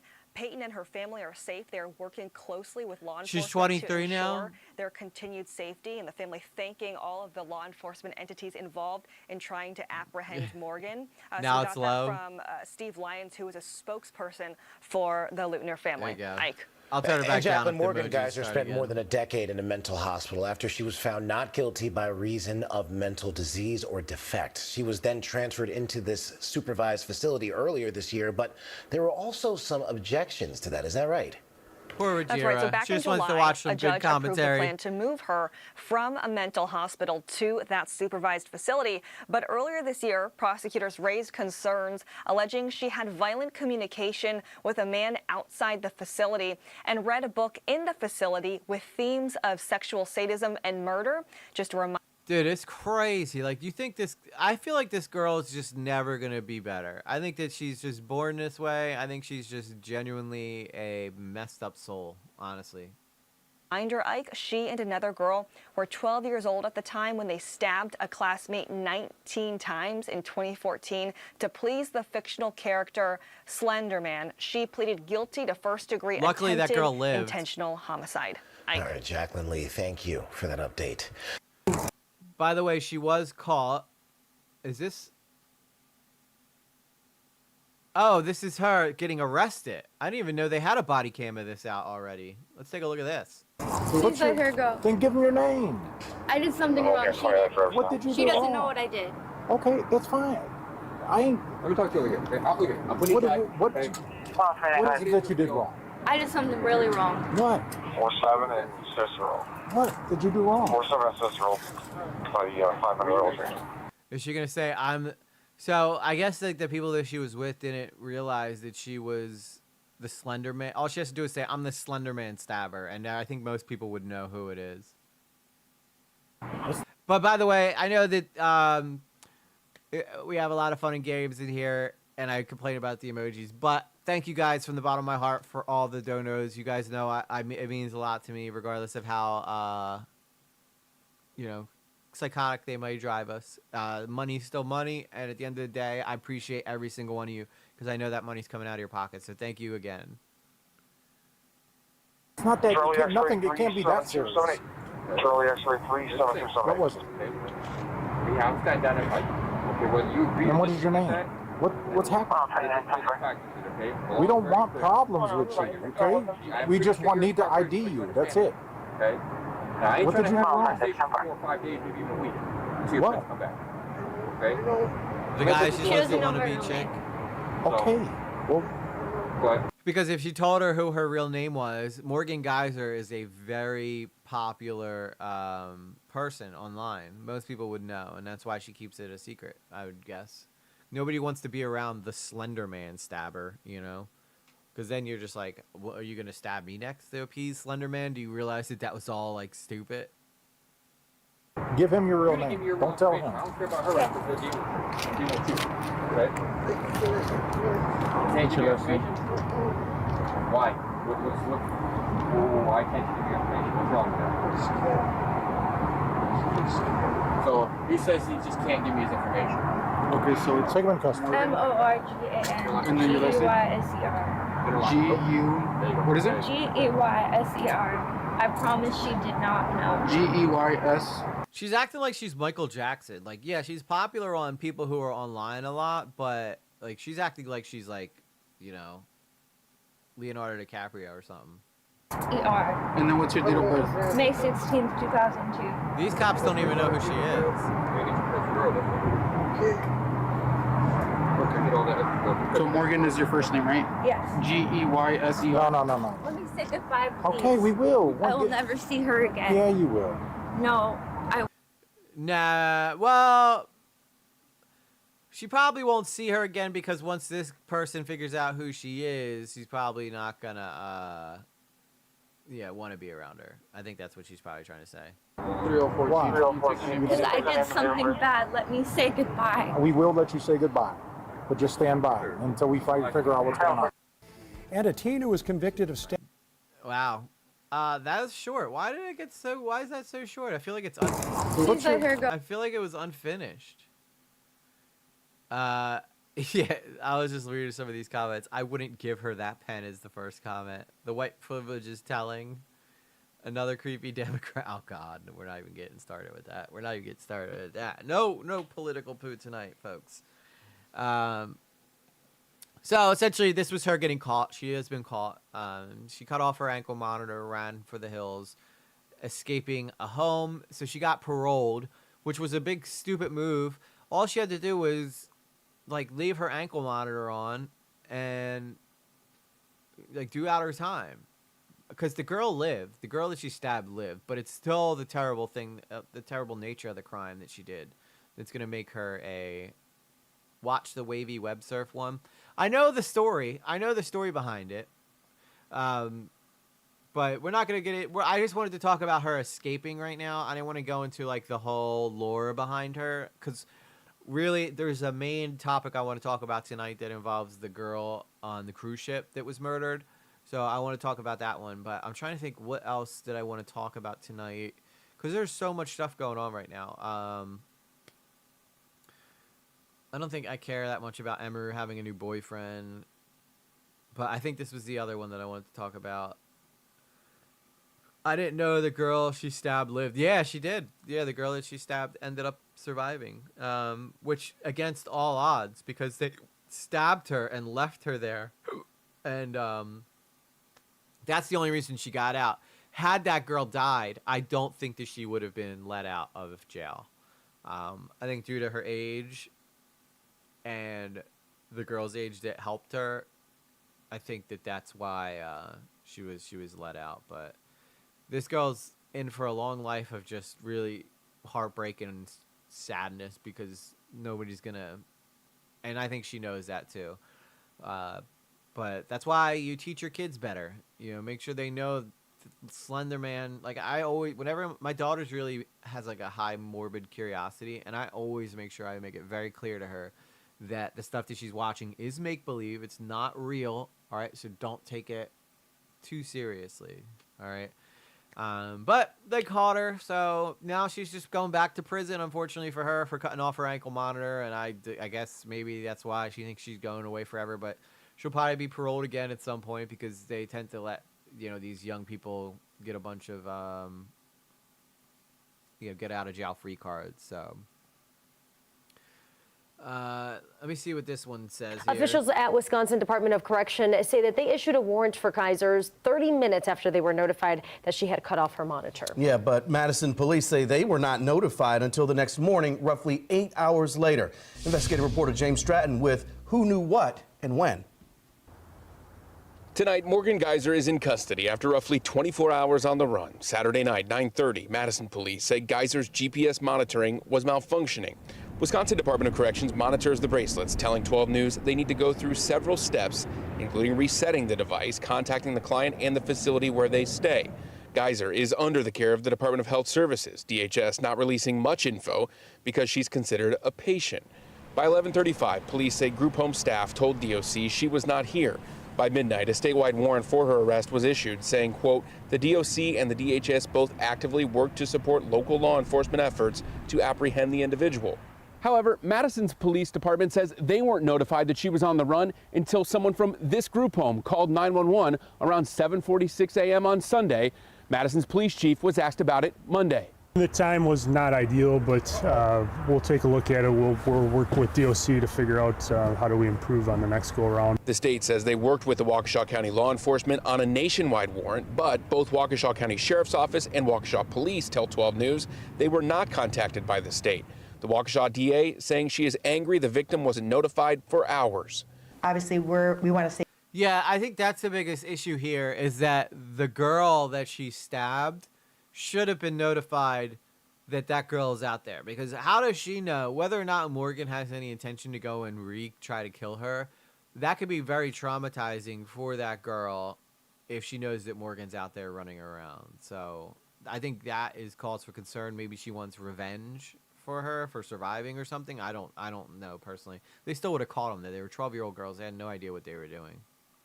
Safeguard her safety and the community's safety, because frankly, when she's released, based upon some of the evidence that came out previous hearings, we have concerns about the safety of the community as well. DA Leslie Baisley says she's already speaking to lawmakers to make sure families will be notified in the future. In Madison, James Stratton, WISN 12 News. All right, so that wraps up Hot Topics, folks. So let's talk about it. It's time for Hot Topics. Wake up. Nothing is out of context.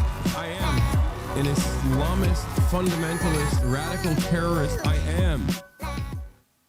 Nothing is out of context, man. You are a radical, fundamentalist, radical terrorist. I don't know why I'm doing this with my head. The victim probably should have gotten a restraining order against her as well, which is probably why she has the thing on her leg, I'd imagine, right? She has it on there so that she can't, like, so they know where she's at all times, and she can't, like, make her way over to where the victim's house is. But apparently, at this point, if she wanted to get over there and try to finish a job, she could have with the delays in the amount of time it took for people to even, like, reach out to her. So, but anyway, all right, so I have one more story. This is the main event tonight. I can't stream my regular, like, 3-4 hour streams yet because I can't, like, squeeze my eyes, you know? I can't, like, I don't want to do it as an example because then you'll know. But when you guys make me smile or I laugh too hard, I squeeze my eyes and it hurts. So I can't do that yet. I'm not trying to damage anything before it gets there. Next week, I should be able to get back onto a more regular schedule like I have. I heard EJ's doing a 12-hour stream tonight. Stop listening to Dogpack, I'd probably say would be a good idea. Dogpack doesn't know what he's talking about, okay? Whatever Dogpack's telling you about me that he's hearing from other people is wrong. Okay, and it's simply that, okay? I will say, I cut my hair. I think it looks pretty good, personally. I think it looks pretty good. I'm really liking the new EG. I'm really liking the new EG.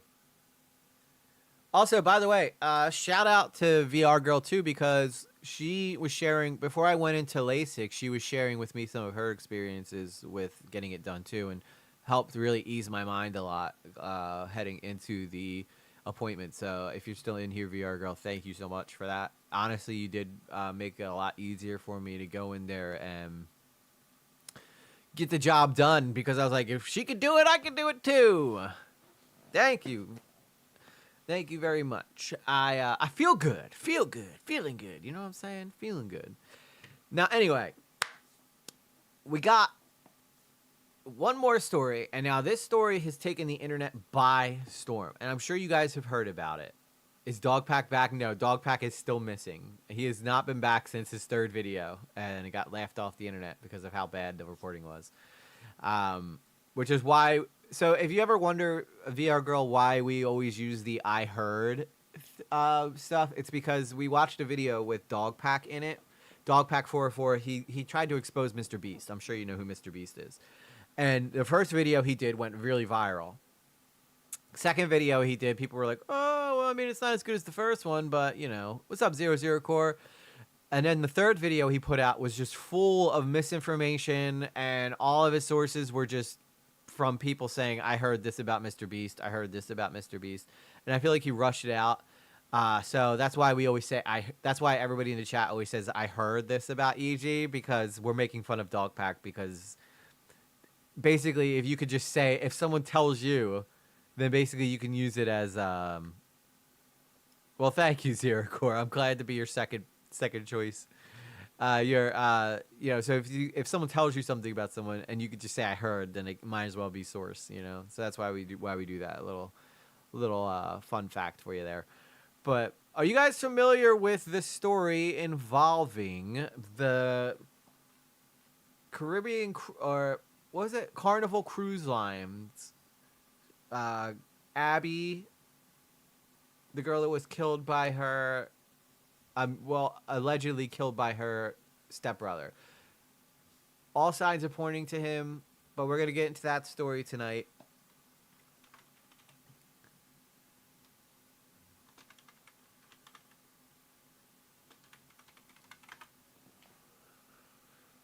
No, not second choice. I normally watch multiple stream. Oh, thank you. Well, I'm glad that I'm not second choice. All right, so the grandparents of this girl spoke out 10 hours ago. So this story is like picking up a lot of steam. So for anybody who doesn't, but I'm recovering from surgery right now. So on my lap, what kind of surgery did you get? 00 Core. What happened to Anna Kepner? So I think this is 44 minutes long. This is Core TV. Okay, Vinnie Politan investigates. Is this like a whole thing about Anna Kepner? Or is this like multiple stories in here? Or is this just everything? That was an hour ago. Okay. I think it's a good one to do. It's 44 minutes long. We can cover everything from the beginning to the end. Okay. Hemorrhoidectomy. Well, I hope that everything worked out for you. Gotta get rid of those things, man. No good. Yes, crazy story. I think the family knows more than they're saying and trying to cover up for the stepson. Yeah, I think you're right too, and we're gonna get all into that because this story has caught the internet by storm. The girl's very pretty. Apparently, the 16-year-old stepson was obsessed with her. I think personally, he was probably. I hope they don't shut this off because it's Core TV though. Do you think they'll let me watch this? Or do you think I'm going to get content ID'd and they're going to shut me off?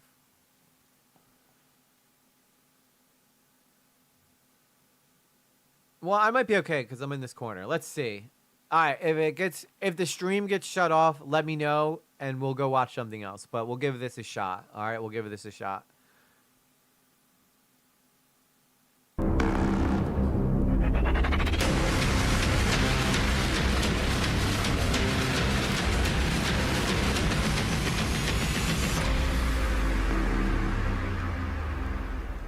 I'm Vinnie Politan. The subject of my investigation, the death of Anna Kepner, an 18-year-old killed while on board a cruise ship with her blended family. Here's the story.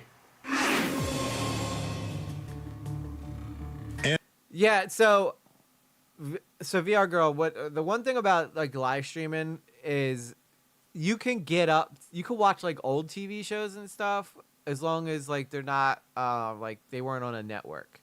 So sometimes you can get away with watching news stuff, especially if you put a lot of, like if you stop a lot and put in a lot of, I just had a total brain fart. If you put in a lot of like commentary and stuff, sometimes they'll let you get away with it. But I also think that, but we've had streams shut down before because it's like we'll watch like an ID Discovery show that's on YouTube. Like everything we watch here is on YouTube, and we make it fair use. But sometimes, you know, just if it gets content ID, they'll just shut the stream straight off. Now they'll bring it back on once I stop playing the content. It's kind of like a little warning, like being like, "Hey, buddy, The person that made this isn't liking it. I think since it's court TV, though, they might let me get away with it because this is technically news, and you can watch news channel stuff. So we'll see what happens here. But we will try to do our best to avoid getting shut off, but no promises. No promises, okay? Anna Kepner, an 18-year-old high school senior from Titusville, Florida, slipped away on what was supposed to be a joyful family cruise aboard the Carnival Horizon. Full of life, dreams of joining the U.S. Navy, and a future she'd worked so hard for, Anna seemed unstoppable. But on November 7th, tragedy struck. Her body discovered concealed under her bed, wrapped in a blanket and covered with life vests. Now, I have a question. Do you think that the reason that this story is so popular is because of the fact that she's a pretty girl? Or do you think it's because, one, I think it's because it's a blended family too, but I think it's because she looks like an influencer. It's a mixed family. Like, it's got all the makings of a viral sensation. But I personally think it's because of her looks is why this video is, like, why this story's gone so viral. You know, but I mean, it would have been covered at some point, even if she wasn't like, you know, a cheerleader, you know, popular girl looking thing because of just the things at play here. But also her death was probably caused due to the fact that she looks the way she does, because apparently the 16-year-old stepbrother was infatuated with her. In my opinion, I think he watched too much Hub. If you guys, anybody who's ever watched a Hub knows what I'm talking about, the stepbrother, stepsister fetish that's out there, which I personally don't get. I've never had a stepbrother or a stepsister, but had I had one, I don't think that I could ever look at them that way, you know? I also have a theory. I have a theory, and I'm going to say it right now, so I'm on record, okay? Nothing has come out. No arrests have even been made yet. I heard EG watches a lot of videos about No, I do not. Exactly. So this is my theory, okay, guys? Now, this guy hasn't even been arrested yet. But I think this is what happened. Because if I try to put myself in the place of someone who would want to kill someone they're obsessed with, and from knowing what I know about true crime shows like this, I think what happened is they booked this cruise. This guy's been super obsessed with this girl for however, I guess, long that their parents were dating or whatever, or married. So they were blended family, husband and wife. This 16-year-old thought maybe this cruise was going to be the opportunity for him and Abby to have, like, you know, a room. They're going to share a room together. This is going to be perfect for him. He's going to get an opportunity to make a move on him. They can have a nice romantic getaway. And this is when he can show Abby just how great of a guy he is and win her heart over, which, first off, gross. That's your stepsister. Ew. It's like if Greg Brady murdered Marcia for, or I guess it would be like Peter murdered Marcia because Marcia didn't want to date him or something like that. But I think what happened is they go on this cruise. This 16-year-old kid has this made up in his head that he's going to have like this incredible romantic getaway with his stepsister, and he's going to get to share a room with her. Maybe she'll, you know, entertain his advances, which I don't think she was ever interested in, because one, she had a boyfriend, well, she just had broken up with her boyfriend, from what I understand. They had just broken up. So this was his chance, right, to go on this cruise and to woo over his stepsister Abby and I guess try to seal the deal or whatever on this cruise ship. And you know that 16-year-olds are very, like, let's just say high hormonal. They get on the cruise ship. You know, maybe Abby's, you know, kind of entertaining him a little bit. You know, she's like, oh, he's my brother. He's a, you know, he's a little cutie, whatever. Abby ends up meeting some other guy on this cruise ship that's kind of like a Chad. Like, you know, Abby's probably very attracted to this other guy that she's met on this cruise ship. Now, Abby meeting this other guy on this cruise ship, absolutely sends the 16-year-old into an absolute frenzy because now Abby's paying attention to some other guy when she should be paying attention to him because after all, Abby's his sister, and you know, if he can't have her, nobody can, and I think that's what leads to him killing her. That is what I think happened. That's the only thing I can think of, because a lot of people have said that they think that Abby just simply rejected his advances, and then he killed her for rejecting his advances. But I don't think it's that simple. I think that if this guy like really cared about Abby the way he did, he would just keep going and going and going. I know nothing about this story. I think EG is definitely in the right direction. I think that's got to be it, right? Because what's one thing that will drive people to do something like this? Jealousy. Nothing fires someone up who's in love with someone like jealousy or thinking about someone they care about with someone else, right? Yeah, 16-year-old boys are very fragile. You're right. But I don't think that, like, if she rejected his advances, that would be enough for him to kill her. But that's what I think happened. Now, whether or not we ever find out about the other guy, I don't know. But I do think that when push comes to shove, that's what jealousy is going to play a role in this story in some way. Now, I'm saying that before we start this video because you're going to hear probably a bunch of different speculation about him. But that's my theory. Nobody's come up with it yet. I think I'm the only person who's put this out here on the internet. So if it turns out that I'm right, y'all were here, y'all heard it. And if I'm wrong, I'm wrong. But I think jealousy 100% played a role in this. All right, let's find out. For all of you who are not familiar with the story, though, let's get into it. This video just came out 2 hours ago by Court TV, so maybe they got some. It looks like they got all the interviews with everybody. You'll know everything about the story by the time we're done. FBI has launched a full investigation scouring the ship's surveillance videos, swipe card logs, and interviewing family members, including her own 16-year-old stepbrother, who was under suspicion. Obviously, it's got to be this guy right here, right? I don't know. I guess because he's a minor, you can't see him in anything. But that's got to be the stepbrother right here, if I had to guess. According to his own mother. As the family and community grieves, Anna's story has become a haunting riddle. What happened in that cabin? Right? That's fine. Well, I think we know what happened in the cabin, right? He put her. We already know how she died.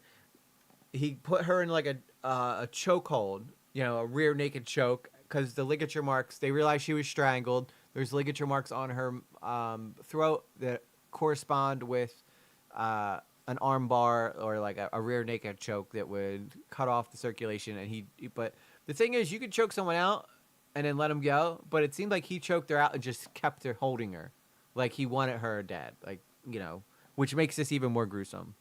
Now, here's the thing too: there's cameras all throughout these cruise ships. If he did it, they will know without a shadow of a doubt that he did it, because the only people coming in and out of that room will be the family. If there's a random guy that comes in and out of that room, then we have a whole new player in the game. Now, before you can really understand what may have happened in that cabin, I think it's important to understand some of what was going on in Anna Kepner's life.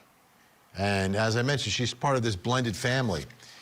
She had a boyfriend, and I guess it's sort of common among young people these days because of the technology. If you have a boyfriend, you're in high school, or a girlfriend, you're in high school, you can talk to each other on FaceTime. And apparently one night, there was a FaceTime call between Anna Kepner and her boyfriend Joshua. And Anna may have fallen asleep in her bed, but the FaceTime was still on, so he could see what was going on. Josh could see what was happening in Anna's room. And in that moment, Josh sees something that is extremely alarming. He was asked about it when he was outside the celebration of life for Anna. A bunch of folks from the media got around and interviewed him, and he talked about what he saw, what he witnessed. And it involves Anna and her 16-year-old stepbrother. Let's take a listen to that interview. From what you know, what do I think that he walked in there and basically he walked in there and tried to get on top of her and tried to do sexual thing with her, but he got caught by me in the process of it. Okay, so the boyfriend of Anna Kepner just said that when that video was still rolling, that the brother, with Anna falling asleep on the tablet with him, the 16-year-old brother got in there, tried to do something, climbed on top of Anna and tried to do something sexual with her while she was passed out. But him being on FaceTime with her probably was like, what the hell are you doing, you little freak, you know? And he probably jumped off and ran away. So that's essentially what he's saying. The audio quality is terrible right here. Yeah.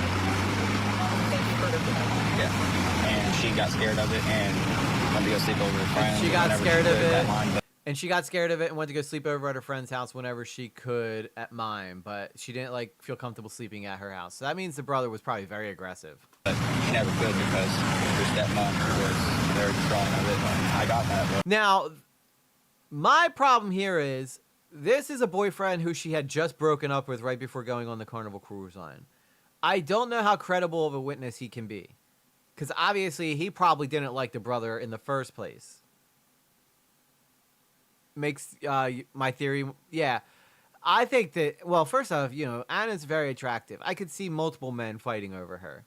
But she did break up with this guy before they went on the cruise. So maybe, you know, it seems like there's a lot of different working wheels here.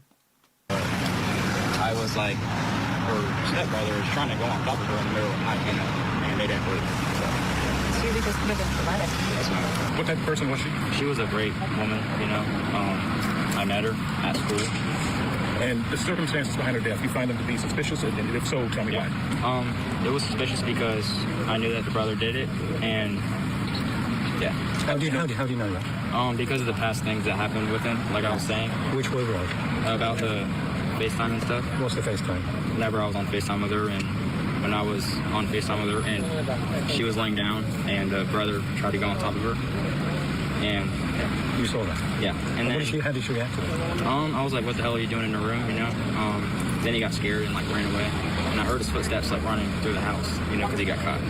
So when you learned of her crossing, you know, what was your reaction? I ran away. He ran away. It was just because they broke up means nothing. He likely still cared about her a great deal. Just no, he's the don't get me confused. Zero, you're right.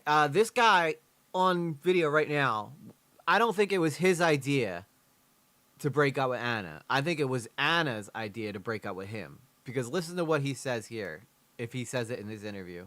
Kind of crazy. And when you learned that she passed away, how did you feel? I felt very sad, you know, because that was my first love. She was the best that ever happened to me.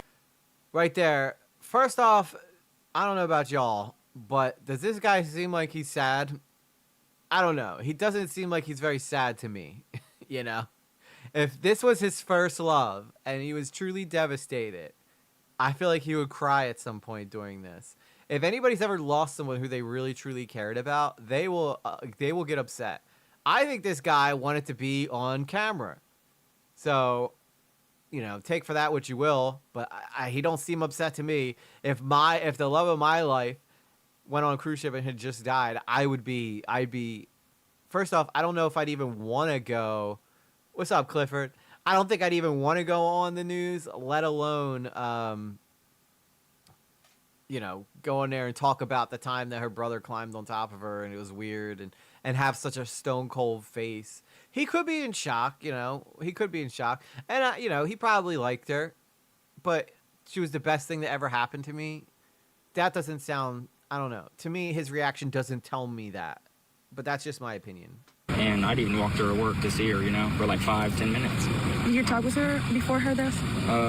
Like 3 weeks before it, yes ma'am. I was actually supposed to go on the cruise that she went on, but we broke up. He was supposed to go on the cruise that she went on, but they broke up. When did you split up? We split up like 6 months ago. 6 months. We broke up 6 months ago. And everyone said she's just a bright light. So many. That doesn't sound like to me. they were still working things out, you know? It doesn't, lucky man, Jesus. That doesn't sound like to me this guy was trying to work things out with her. 6 months is a long time for a relationship to go without rekindling things. So she would have lived if he had gone on the cruise with her. Yeah, probably. Yeah, he would have been there to stop it. But he could have killed her later, though, too. He could have just waited and killed her later. But that's why I still think that my original guess is right, and that Anna met a guy on the cruise that she was flirting with, and that guy and her brother could not take seeing her flirt with this new guy that came into the picture. People go on cruises all the time. I know a bunch of stories of girls that met guys on cruises. In fact, a couple that are still together met on a cruise ship before. It could have been him and the yeah, it could have been him and he could have got killed too. You know, if this it sounds like this brother is like psychotic. People were in bright colors today. How would you describe the kind of person she was? She was a great person. She definitely knew how to throw on her outfit. She definitely knew how to throw on her outfit. She was great. You know? She knew how to put on colors. It wasn't like a basic outfit. And this is your mom? Yes, She's ma'am. okay with you talking to us? Yeah, but we need to go. Okay, I just wanted... Okay. What should happen Yeah, but we need to go. next? Thank you. What do you think should happen? I think that he should get thrown in jail for as long as possible. And yeah. And when did you move into the house? I have no idea. Like a year? Now, I know this kid's not media trained, but again, I don't know. It just seems... It doesn't seem like he really cared. You know what I mean? Like, I'm not getting my heart died with Anna from this guy. Maybe like a year ago. I think so. I don't. We'd like to see justice for Yeah, I'd like to see a lot of justice. Yes. Has she ever complained about his behavior before? Yes, ma'am. Yes, sir. What did she complain about? She complained about him being uncomfortable, or her being uncomfortable around him, because of the fact that he tried to go on top of her in the bed, and because of that. Yeah, well, that's good. She knows how to put clothes on. Yeah, that's a start. I mean, that is a good thing, right? She know how to throw on that. Boy, I'll tell you what, she knew how to throw on that dress, boy. I'll tell you, got me going fired up. She tried to go and stay the night at her friend's house and to dodge the staying the night at her house. She ever happened more than once? Yes. Did she ever bring that up with her? It happened one time, around like 3 a.m. that night. That time when you were on the FaceTime call with her friend. Did she ever... Yeah, that she was a good person, knew how to put on an outfit. What? I know. I'm sorry. If the girl that I loved was murdered by her brother, I would be devastated, and I would think of a lot. Now, granted, I feel like I'd probably be a little more articulate because this is a young guy, but I feel like I would have so much more to say than, boy, she knew how to throw on a dress. I'll tell you that much. Report that to her father? No, I have not. I reported it to the FBI. This is a major, he sounds major cold. development in all of this, and trying to understand what's going on in Anna Kepner's world, being a part of this blended family. And that brings us to the first question in our investigation tonight. How alarming is this behavior? It's her stepbrother, not half-brother, stepbrother. Blended family coming together, and her 16-year-old stepbrother, 3 a.m., allegedly jumping into her bed. She's feeling uncomfortable. Here to help answer this question, psychiatrist, forensic specialist, medical health expert, Dr. Yalda Safai, and criminologist and investigative profiler, Dr. Casey Jordan. She's also the host of the Criminal Appeal podcast. Great to have you both here. Dude is wearing earring and a flannel. He's in a trucker hat. He's not spitting Shakespeare. I know, man, but come on. She was a nice girl, and she knew how to put on a dress. Like, that's it. The love of your life dies, and that's all you got to say about it. I don't know. It's just like, damn. All right, Dr. Safai, I'll begin. It reminds me of like this show from Parade where like they're talking about the girl dying, and like one of the girls, like the guy really loves this girl, and she's murdered. That's kind of the whole premise of the musical. And the news reporters run around him too and get around him with a microphone, and they're like, "What did you know about her?" And he was like, Did you ever hear her laugh? When she laughed, you swore you'd never cry again. You know what I mean? Like, that's the kind of shit I'm looking for when someone's talking about the love of your life there. Not, she knew how to wear dresses. She was good at that. You know? Begin with you from your perspective. How alarming is this behavior that was just described by Anna's former boyfriend? It's both an alarming and isn't. First, it's alarming because they're family and they're not supposed to act that way around each other. And if this was a non-consensual type thing, obviously this is very alarming. At the same time, is having a sexual relationship with your stepbrother, who's not your blood relative, who you likely didn't grow up with, unethical? I don't know. The lines are a little bit blurred here. I think the most important thing here is whether this was a consensual thing, if they had a prior relationship or not. Because if it was... That's a good point. That's a good point. Because maybe Anna did fuck around with him, you know, or would like to have fun with him, you know, maybe lead him on a little bit or something. And that's what drove the 16-year-old nuts, right? It wasn't just simply, ooh, no, you're my brother, get away from me. It was more like there was a kiss that took place once, or maybe he was allowed, maybe he climbed on top of her because he's been there before with her and they have done something sexual before. You know, that is something that we can't ignore, regardless of, you know, it's easy to sit here and say the 16-year-old's a monster, right? But clearly this guy believed that something was going on between those two. He doesn't just, I can't imagine him just killing her for rejecting him. You know what I mean? And that's where, I really just feel like in my gut, my idea is right about her and him, like maybe hooking up at one point and her being like, nah, I can't do that again. That was weird. And then him falling totally head over heels in love with her, and then her talking to another guy. That could set someone off to want to kill someone, though. It was non-consensual. If this person was giving their stepsister unwanted advances, obviously this is very concerning. But I think, you know, just having a purely sexual relationship with your stepbrother when you're young, you know, the hormones are running wild, it could happen, right? And technically it's not incest, it's not illegal because you're not blood relatives. But I think the most important thing here is whether this was something consensual or not. Yeah. I believe at 3 a.m., I believe she was sleeping at the time. I believe that's part of it. Josh did describe it that Anna had a response that she was not comfortable and she was... Yeah, well, maybe she knew that he was on the tablet. Maybe he knew and he didn't want her seeing, right? It's not out of the realm of possibility. That's all I'm saying. Sleeping at other people's homes to try to avoid all of this. Dr. Casey... According to him, according to the, you know, the Shakespearean wordsmith himself that she was trying to avoid, what she could have been saying to him just so that he didn't know what was actually going on, you know? Jordan, from your perspective, how alarming is this behavior? I would say it's as alarming as a 3-alarm fire. I mean, this is incredibly alarming to me. I don't even want to entertain the idea that it was potentially consensual relationship because, as her boyfriend pointed out, she was asleep. You can't consent when you are asleep. And she had told her boyfriend, I mean, his testimony is pure gold, if you ask me, because he was on FaceTime and witnessed it. It's not just secondhand information. He saw the stepbrother on FaceTime screen on top of his girlfriend and yelled at him through the phone, and the stepbrother ran away. He could hear the footsteps going through the house. So the fact that she was divorced... Yeah, but that could have also been because he didn't want to get beat up by this guy or something, you know? So, and she would have been, if that was he said that was a year ago that happened, she would have been 17, he would have been 15. There's been 15 and 17-year-olds hook up all the time. I'm not saying I'm not saying that's what happened. I'm just saying it's not out of the realm of possibility. Again, this is just speculation on my part. I'm just trying to see what would urge this guy to want to kill, you know?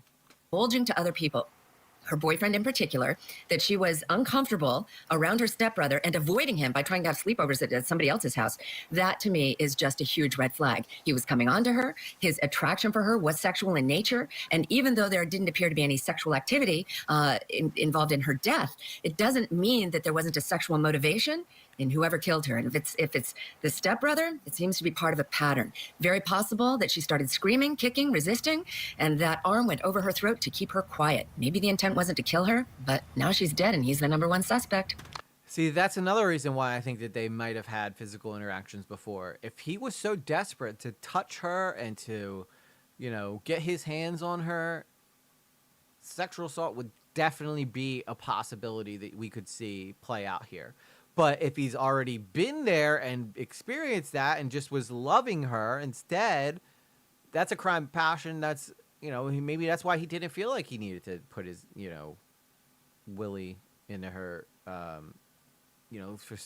for lack of a better analogy, because it's very sad what happened to her. But this is, we're talking about real life here. Shit like this happens, all right? It does. Dr. Safai, I want to play for you something from the attorney for the stepmom, for the 16-year-old's mother, talking about what happened to the 16-year-old after they left the ship. Mom, immediately after the incident, he was hospitalized, and then when released from the hospital, Mom and Dad participated too. They signed a stipulation basically allowing him to live with Mom's relative, and they're getting counseling and so forth for him. Dr. Safai, what are your thoughts about what? So that was a live take from a custody court hearing between this guy here, who is the father of the 16-year-old, and the mom, who's the mom of the 16-year-old. She's obviously not married to this guy anymore. She's married to the guy that was the father of Anna, who I think's father failed him. But again, maybe these two got along fine, because I've heard from the grandparents and other people that those two got along fine. So maybe Anna was telling the boyfriend what he thought he needed to hear, which is why I don't necessarily agree with everything that the boyfriend has said, because I've heard contradicting reports from people in the family.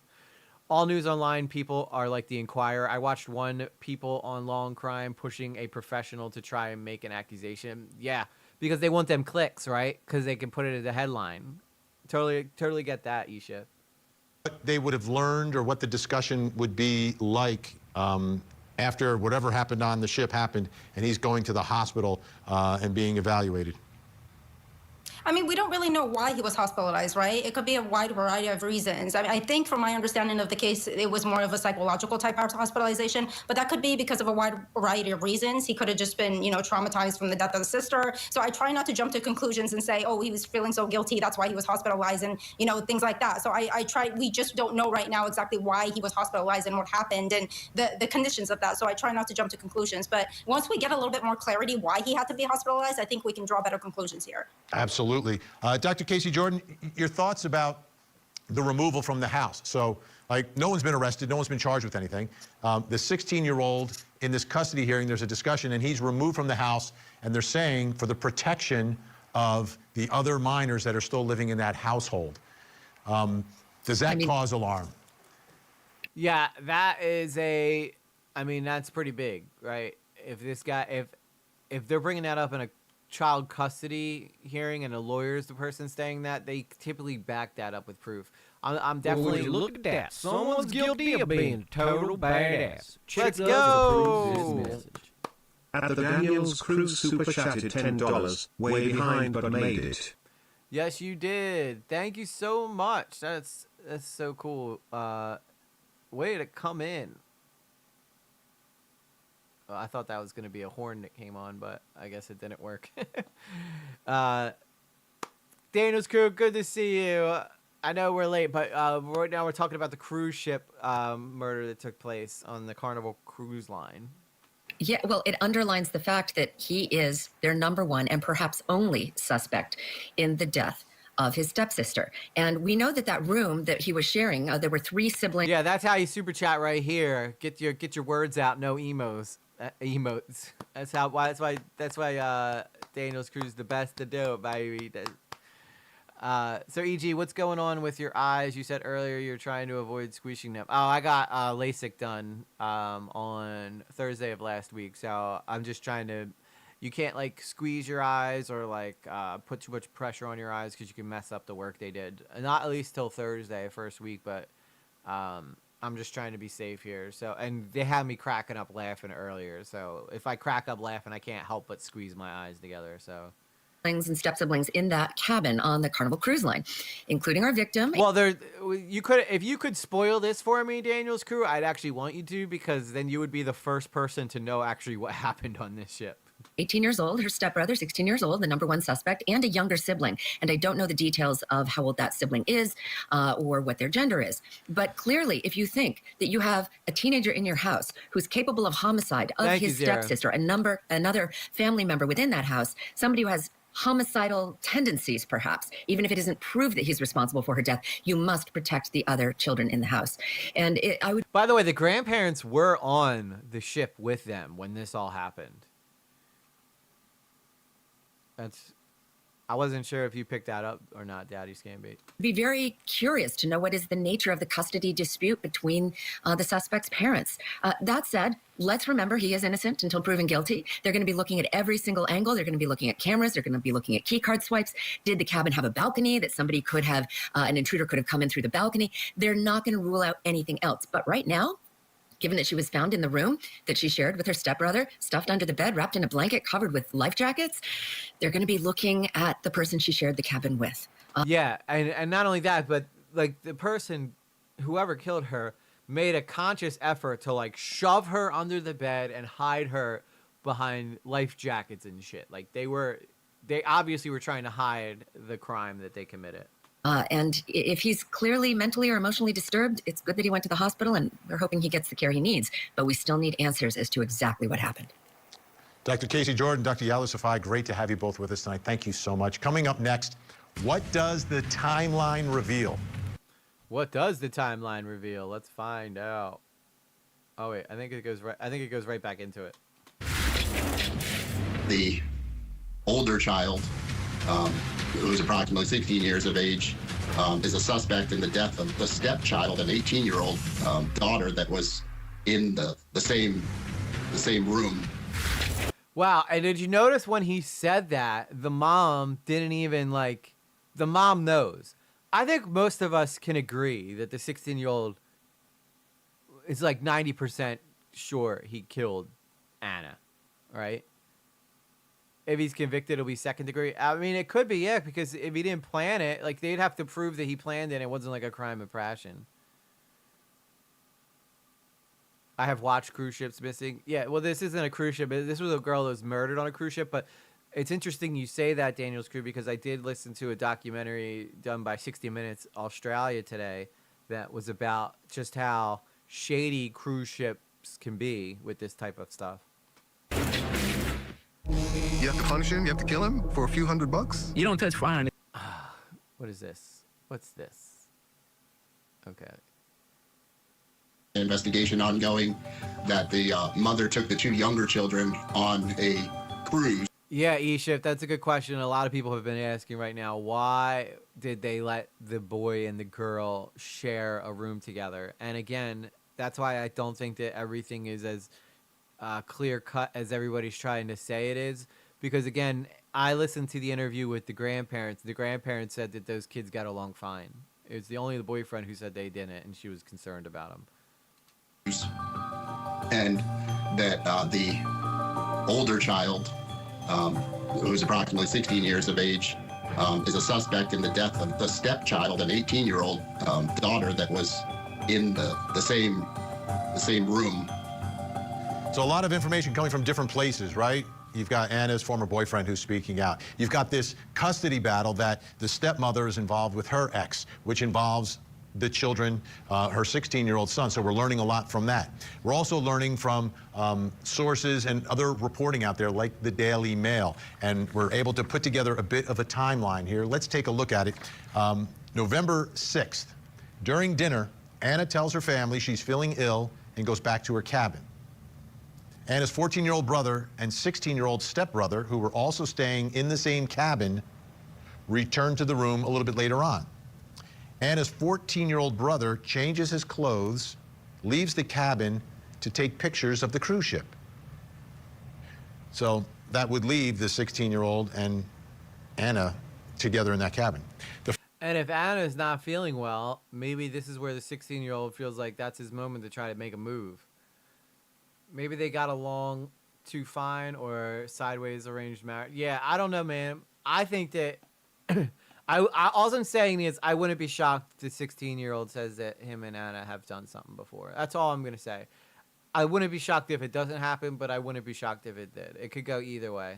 The 14-year-old returns and notices that Anna isn't in bed. He presumes that she's staying up late with the grown-ups. We move on to the next day, November 7th. 14-year-old and 16-year-old boys head to breakfast with the rest of the family. Anna doesn't join them for breakfast. The family realizes she is missing. That 14-year-old boy slept in that room, and that 16-year-old boy slept in that room knowing that Anna was under the bed. The 14-year-old had no clue. That's got to mess him up completely, not knowing that he was probably sleeping above Anna's dead body. Anna's father, Christopher Kepner, begins searching the Horizon, which is the name of the ship that they're on. A medical emergency is then announced over the PA system, and Christopher goes to Anna's cabin where the cleaning crew had just discovered her body crammed under her bed. So that's the timing based upon the reporting from Daily Mail and some of the other information we can put in there. Yeah, that's another thing too, Daddy Scambay, we had mentioned, is that there's not a camera directly in the room to see what happened, but those cameras are in that hallway, and you can see every single person who came in and out of that room for sure. And it brings us to the next question in our investigation. What does the timeline reveal? Right? There's going to be lots of evidence.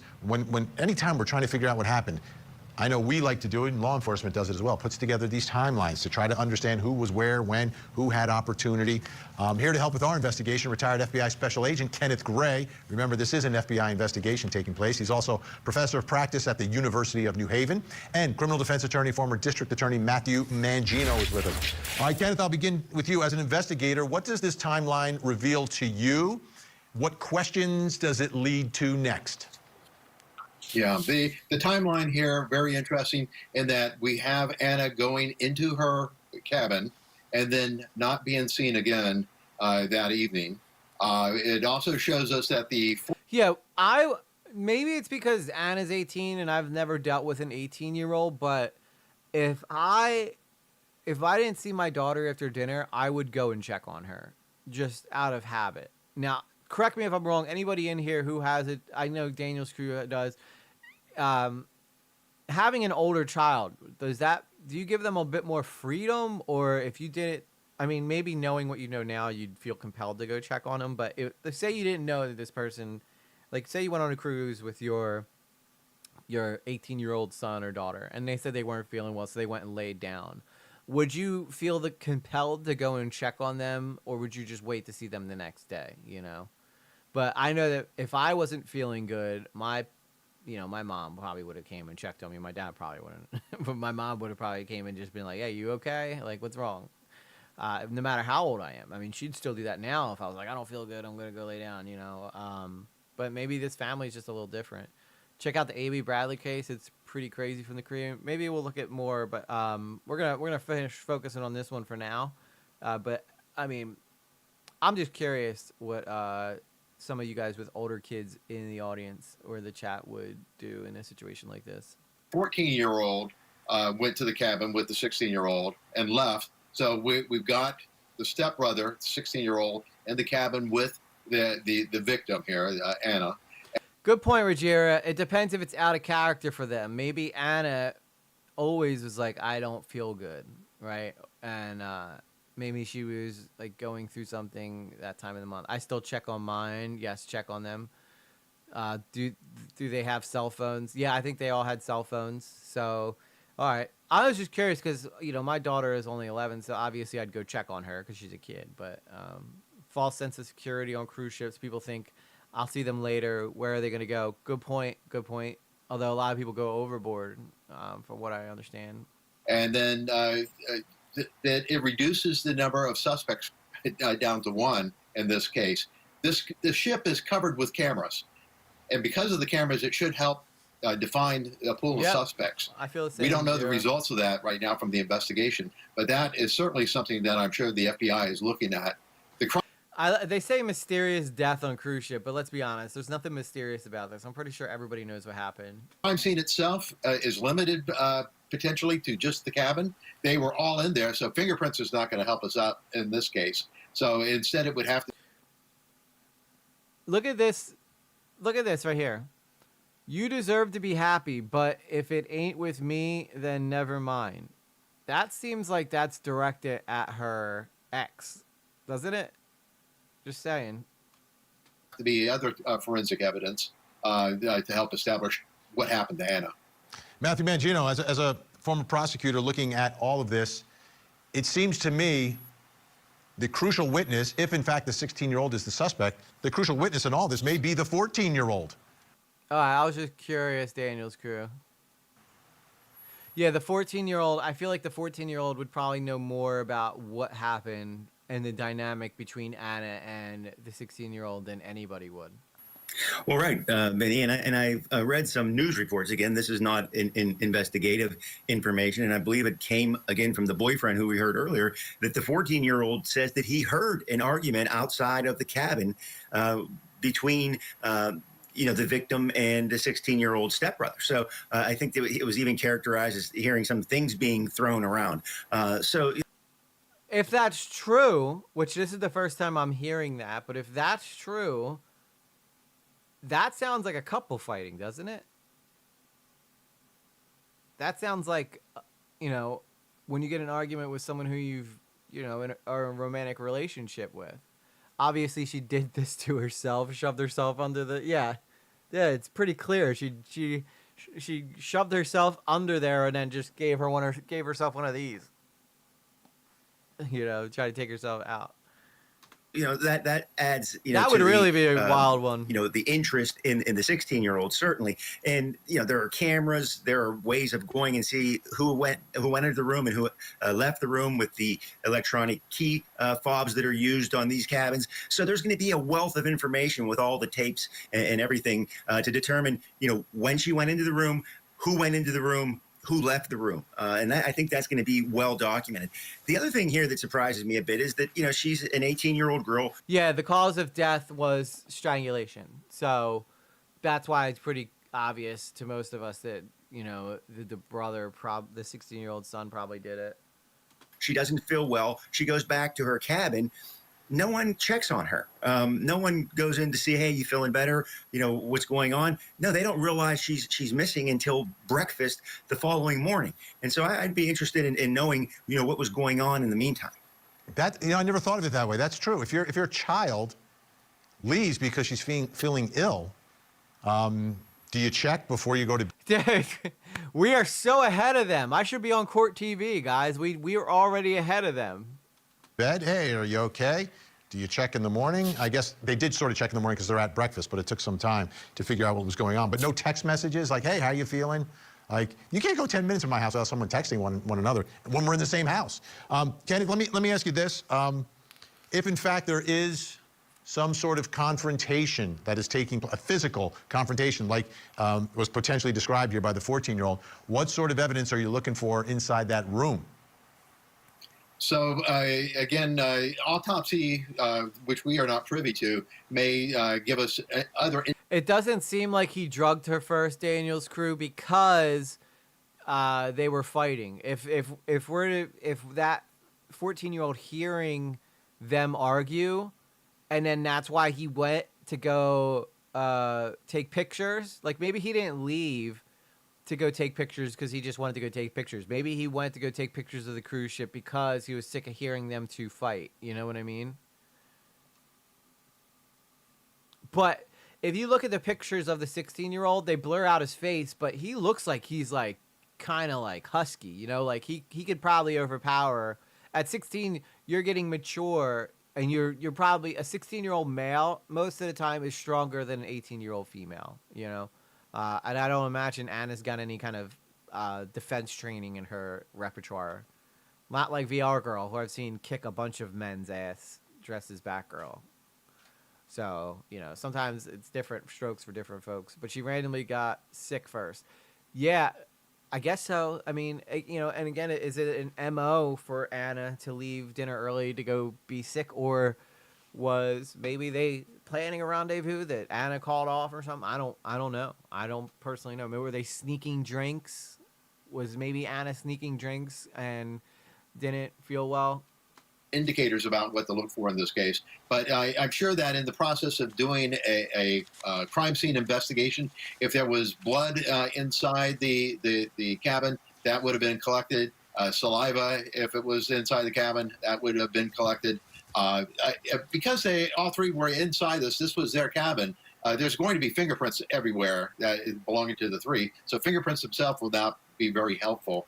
But it may have been a strangulation with his hands, or it may have been with something else that he used to strangle her with. So perhaps that item would be inside the cabin also. I think we need to see the result of the crime. Yeah, the autopsy. I mean, they already gave the body back to the parents for the celebration of life. So her body is already like in the ground. So they've already completed the drug test. I mean, they've already did the autopsy. Now maybe we're waiting for chemical stuff to come back, like that type of part of the autopsy where you got to send it off and then get it analyzed and then send back. Maybe that will find some new things. But the forensic evidence hasn't really, other than pointing out that she was strangled, there's not a whole lot of information that's come out yet. I have a feeling that we find out she had gotten drugged first, just a thought. I mean, maybe, but I don't know where that 16-year-old would have gotten drugs from, So unless somebody else on the cruise ship drugged her, and then all of a sudden, like, the 16-year-old's innocent, which I don't think would be real because she got strangled. So I think that most people realize it's him. He's the only suspect right now. Crime scene investigation to be able to see the value and what it proves, what they found. And if Anna turned her back to him, never thought in a million years that guy would hurt her, and then he just went up behind her and just started cramming on her neck, it's possible that she never saw coming and couldn't even fight it off. It's kind of weird how this is not really an open and short case if they was cameras on the cruise ship. Yeah, I know, and they haven't arrested the 16-year-old yet. So I don't know. You would think that they would have arrested him by now if he was if it was so open and shut. Big thanks, Kenneth Gray, Matthew Mangino. We'll see you again really soon. Still to come, what does Anna's cause of death reveal? Well, that's why we do this, right? Daniel's crew is because we like to overthink stuff. So here's the story. So I think right now what's going on is most people know who killed her, right? But I think what we're trying to figure out right now is why. That's really the question that everybody wants to know. Why did he kill her? I think most of us can pretty much figure out that the 16-year-old killed her, but why did he kill her? That's what everybody's dying to know. Bright, bubbly, and full of dreams, that's how Anna Kepner's family remembers her. Before she graduated high school, she carved out a life of ambition, cheerleading, community service. The 14-year-old killed her and the 16-year-old's helping cover it up. That would be a twist, considering the 14-year-old wasn't in the room. How did you do it? And plans to join the military. But aboard a 6-day Caribbean cruise with her blended family. Maybe. Oh, this would really be some fucked up stuff, right? What if the 16-year-old walked in on her and the 14-year-old? No, I can't put that. That's mean. I can't put that out there. This is a poor girl that was tragically killed. But I'm just pointing out like this more crazy aspects to this video. Family, something went terribly wrong. FBI agents boarded the Carnival Horizon when it docked in Miami, and her body was found hidden under her cabin bed. Court filings now reveal a shocking development. A minor family member, her 16-year-old stepbrother, is being investigated. So this is the 16-year-old stepbrother here. His face is obviously blurred out, but look, he's built. He was a soccer player, from what I understand. So he's very athletic. That's why I don't think that he had to drug her. But I mean, he's got some big ass shoulders on him. I could definitely see him being able to overpower her. She's a slender girl, doesn't have she's in great shape. But most of us were at 18 too. But this kid, I mean, he's husky. He's built and look at his dad. His dad's a big guy. I could definitely see him 100% being able to overpower her. Investigated by the FBI. The investigation is shrouded in secrecy, yet the whispers are growing louder. Was this a tragic accident or something far more sinister? Yeah, but she was going to join the Navy, and I don't think that she probably would be like, my daughter's mom was in the Navy, and she couldn't fight to save her life. Inside a family's own walls. And the whispers are getting louder. And some of the reporting is now digging into this using sources inside the investigation, giving us more and more information. And this is some of the latest coming from ABC News, who says, Anna Kepner, a teenager who was found dead on a Carnival Horizon cruise ship this month, died by asphyxiation resulting from a bar hold, an arm across the neck, a source briefed on the investigation told ABC News. So that's basically, like I said, he would get behind her and then, just hold her neck on his arm like this as hard as he could, so that it would cut off oxygen to her and she wouldn't be able to swallow or do anything. Really sad way to go. Really sad way to go. She was probably terrified, and that's what breaks my heart. Investigators also found 2 bruises on the side of her neck, the source said. That's why I think it was a rear naked choke. That's why I think he put her into a rear naked choke. Probably something more along the lines of like this, and was like squeezing real tight. And that's why you would see the ligature marks here on the sides of her neck and not like directly across the front. So the sides of her neck here. Basically what you're doing is you're cutting off circulation to the brain. MMA fighters do it all the time, rear naked chokes. Here, let me see if I could find you an example of a rear naked choke here. MMA naked choke. So yeah, this is kind of what I'm envisioning.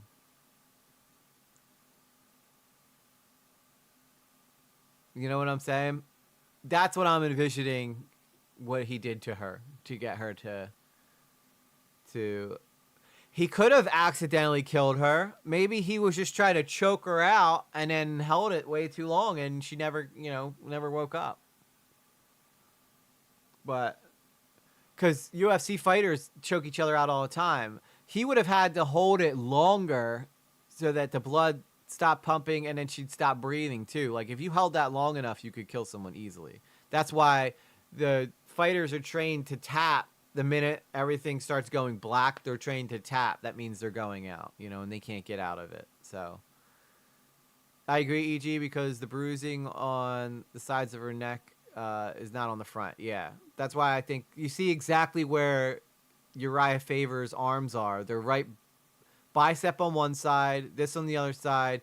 He's locked in here so that he can hold it super tight, and it's pretty much lights out. At this point. According to the source, the preliminary information indicates there were no signs of sexual assault, and there did not appear to be drugs or alcohol in Kepner's system. There you go. Okay, so that eliminates Daniel's cruise idea. There was no drugs, no alcohol in her system whatsoever. Carnival Cruise Line, you have to be over 21 to drink, period. No 18-year-olds are allowed to drink on that. Yeah, sleeper hold is another word for it too, Maya. You're right. So that eradicates any idea of drugs being in her system, any idea of alcohol being in her system. Autopsy and toxicology reports that could confirm those details have not been completed. Okay, this brings us to the next question in our investigation, an important one. What does Anna's cause of death reveal? If, in fact, this is the cause of death, asphyxiation, an arm bar across the neck, what does that tell us? Here to help answer that question is author and clinical. That guy doesn't know what an arm bar is because he went like this. You could never choke someone. You could never choke someone out just with one arm. I mean, I guess you could, but. Forensic neuropsychologist Dr. Judy Ho and forensic death investigator Joseph. I know he plays soccer. I'll show the interview that they did with the grandparents next. But they have a different story than the boyfriend did. Scott Morgan, he's also the host of the very popular podcast Body Bags with Joseph Scott Morgan. All right, Joseph Scott Morgan, let me start with you on this. Give us your interpretation, the picture it paints. What is this revealing to you tonight? Thanks for having me, Ben. Okay, so when we're talking about an arm bar, this is something, by the way, that's prohibited from, police cannot utilize this any longer. This is something that used to be used years and years ago. George Floyd got that stopped. When George Floyd was killed, he was killed with an arm bar. So when you think about this section of your arm being utilized or weaponized at that point in time, there's two ways it can be applied. Either from the rear, okay, so you have someone that attacks from the rear, and the actual forearm is used to compress all of the organs of the neck, all these structures in here. We're talking about the trachea, the strap muscles. Which we already eliminated because the bruises were on the sides of her neck, not the front. And I think that's what he's about to go into here. Run through here. And then it can be applied also if you're face-to-face with the subject, where you take your arm and force it down across. Okay, this guy clearly doesn't know what an arm bar is. Well, first off, he said an arm bar, which is a completely different move, okay? An arm bar, okay, I'll show you guys what an arm bar is. This guy does not know what MMA is. Where do they get these people for court TV? This is infuriating me. All right, watch. That he said arm bar. Maybe he misspoke, but watch. This is what an arm bar looks like. That's an arm bar. If he gave Anna an arm bar, she would still be here just with a broken arm. So, that's an arm bar. Not something I'd imagine Anna had to deal with. So I don't know what the hell this guy's talking about, but he's not right. He clearly doesn't watch anything about MMA. I almost want to play this back a little bit just so you guys could hear what he says. Because none of this is right, all right? Just so you know. Whatever this guy's saying right here, incorrect. And I wonder if people in the comments are talking about this. Why is Dr. Safari trying to make excuses for his stepbrother? Just for absolutely. Nobody bring up the armbar thing in here? If nobody says anything about the armbar, I'm gonna have to go in here and correct him, because he's wrong. He's wrong as hell. Thanks for having me, Ben. Okay, so when we're talking about an armbar, my God. It's a rear naked choke. It's not an armbar. These experts, yeah, they don't know. Anybody who's ever watched MMA at all knows this stuff. This guy clearly doesn't know what the hell he's talking about. And he didn't even demonstrate it right. He didn't even demonstrate. Why? They literally just said that she has bruises on the side of her neck. Why is he talking about cutting off the trachea? She wouldn't have bruises on the side of her neck then. She would have bruises on the front of her neck. Maybe a broken arm, but definitely not dead. Yeah, she would definitely have a broken arm, but she wouldn't be dead. I don't know why this guy's even here. Maybe he was nervous being on the show or something, but not an armbar. This is something, by the way, that's prohibited from, police cannot. I don't think police are allowed to put people in arm bars unless they're going to break someone's, arm while they're arresting them. Utilize this any longer. This is something that used to be used years and years ago. Yeah, headlock. So when you think about, well, no, when I think of a headlock, I think of someone having your head like this. It's called a rear naked choke, is what it's called, a rear naked choke. Sorry, Blue Jay, you just missed this guy making a fool of himself by misdiagnosing everything that we've heard so far. This section of your arm being utilized or weaponized at that point in time, there's two ways it can be applied. Either from the rear, okay, so you have someone that attacks from the rear, and the actual forearm is used to compress all of the organs of the neck, all these structures in here. We're talking about the trachea, the strap muscles that run through here, and then it can be. Okay, so he's not entirely wrong, okay, but he just was wrong in the way he demonstrated it. Applied also if you're face-to-face with the subject, where you take your arm and force it down across the anterior aspect of the neck. Either way, this is a very violent, intimate type of event. It's not. I do not think that he choked her out face-to-face. I think he choked her out rear naked choke style. He probably watches MMA, if I had to guess, and that's how he knew how to do it in the first place. Not surprising, to me at least, that there were, in fact, bruises that were adjacent to her as well. Dr. Judy Ho, this is a... Thanks, Clifford, for coming back, brother. Appreciate it. These are siblings, stepbrother, stepsister. They didn't grow up together. Anna's father had 2 prior marriages. This is the 3rd marriage. About a year or so, maybe, the parents have... Probably not tonight, Clifford, but you could definitely recommend one for a future stream, because we're gonna wrap it up after this one, because I can't stream too long. I had eye surgery, so I can't be looking at the screens for too long. Have been together. This family's been blended. What does this cause of death, if true, tell you about what's happening between these step siblings? Thank you. Well, there's been... Next time you come in here, you want to request it, you could drop the link in the chat and we'll watch it then. Some reports, Vinny, that this stepbrother was obsessed with her in unhealthy ways. And Probably, his ex had talked about the fact that she was afraid to tell her family or other people about what her stepbrother was actually doing and how much he was scaring her or creeping her out, because he always carried a knife on him, allegedly.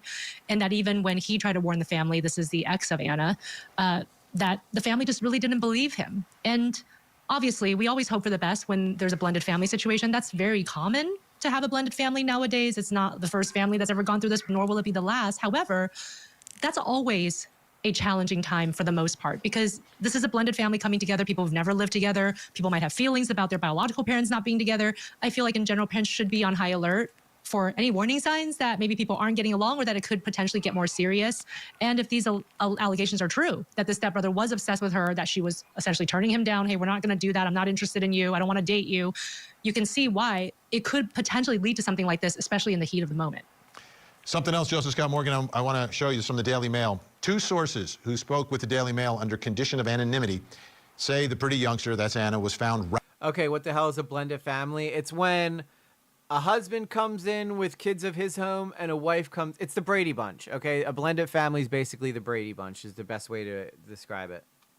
Here's a story of a man named Brady who was bringing up three very lovely boys. All of them had hair of brown like their father, except the one. And then he met this lady. Oh, no. I think it starts with the mom. And then he met this guy named Brady who had three very lovely boys. All of them had something, and then that's what made the Brady Bunch. That's a blended family. Wrapped in a blanket, covered over with life jackets, and stuffed under a bed. What are your thoughts about that part of the story? Call me Alice. These are items of convenience that are within reach to facilitate these coverings. And interestingly enough, the Horizon, unlike other ships in the fleet of Carnival, the Horizon actually has life vests inside of the room.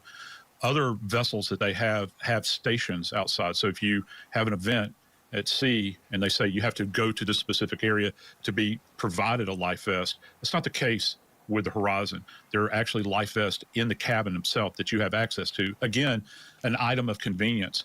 And one more thing, Vin, you know, we talked about He might have been trying to, because a maid found the body. A maid found her under the bed. It's not like the dad did.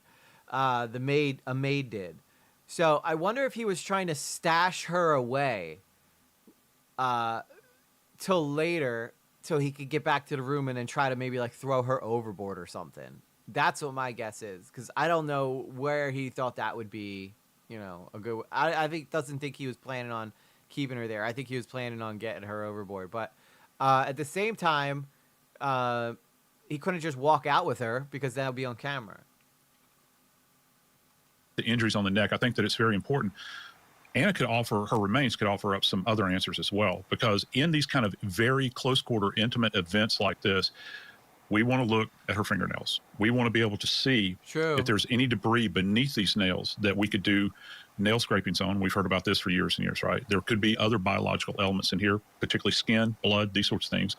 And also we would do nail trimmings, and these will be examined very, very carefully. I know that there's no sign, according to them, at least at this point, of some kind of sexual event. However, she's fighting for her life. Would she have had an awareness of this? I'm also going to be very, very interested in her toxicology, Ben. I want to know if she had anything on board, whether it's alcohol or any other kind of substance, because I want to know if she's been plied with anything.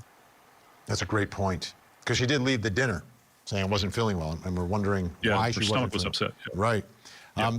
Dr. Judy Ho, the other part. Okay, so I'm confused. They did say there was no alcohol or drugs in her system, but that hasn't been, but the toxicology report hasn't come back yet? I'm so confused at what they were saying earlier then. For the story, There's a third child involved here, a 14-year-old, which is her brother, and he may be a crucial witness in all of this. What are your thoughts about how he can handle this situation the best? I'm gonna skip this because I don't really care about her.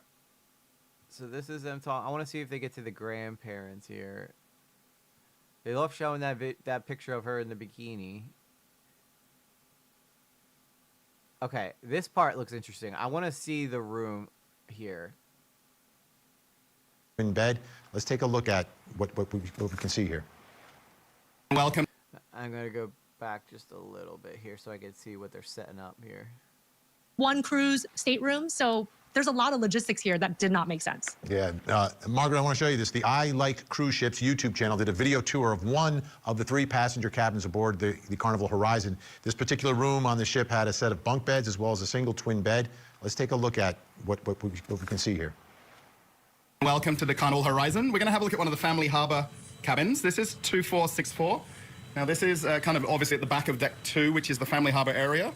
And this looks exactly like a room they would have stayed in, right? The boys probably would have got the bunk bed. She probably would have got the main bed. You'll see all the cabins sort of running not too far from the back of the ship. So this is kind of cool because one of the actual Pullman beds is already in place. I'm just going to get the ladder nice and straight there. So you can actually see that top bunk already prepared. So this is actually set up as a 3-person. So they would have had to find her under here with... This is why I wanted to see this part. So they shoved her body. He shoved her body under one of these beds, not these two. But this is, you can get an idea of if there was 3 of them staying in the room, they were probably staying in this particular setup here. So he would have shoved her under here, and then used life preservers to try to like hide her under there. Room. All right, Margaret. I mean, tight quarters. Obviously, they're on a ship. You know, what do you think's going on here? Were they just oblivious to the potential of a 16-year-old boy and an 18-year-old girl, and what possibly could potentially happen here? Yeah, Vinny, I'm the mom of 3 kids, okay? And I've also been on cruise ships like that. I think as a mother, red flag, there should have been red. Yeah, I think we could all agree that they could have been red flagged. I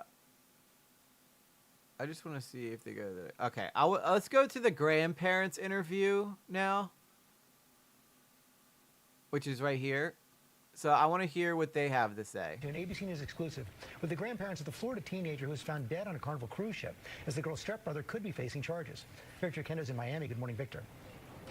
Good morning, George. This is a very tight-knit family. We met Anna Kepner's grandparents just after they learned the cause of death, and they shared some very painful details about what happened on that cruise ship.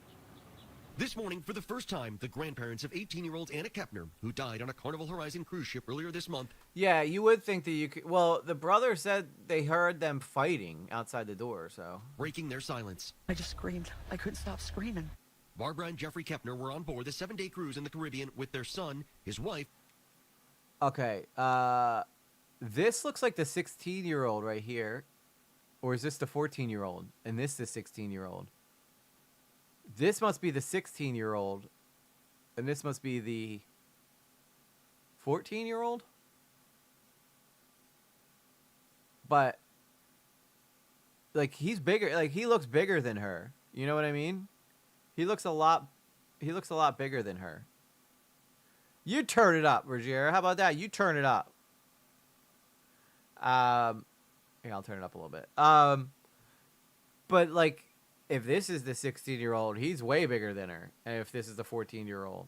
You know what I mean? Like, these guys are... Now, she's hunching a little bit, but either one of these guys could probably overpower her, you know?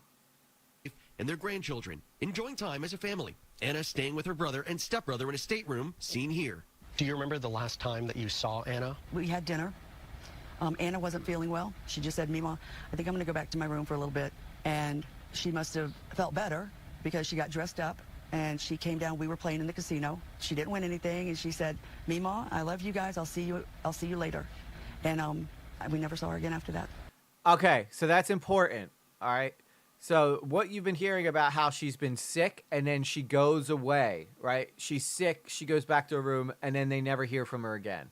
That's not true. You just heard it from the grandparents right there. They said that she got sick, went through her room, must have felt better, so she got all dressed up, came down to casino where they were playing slots or whatever, didn't win anything, and then said, I'll see you guys later. So that would explain why they didn't check on her. So that I would turn it up, but then you would be screaming in my ears. Stop.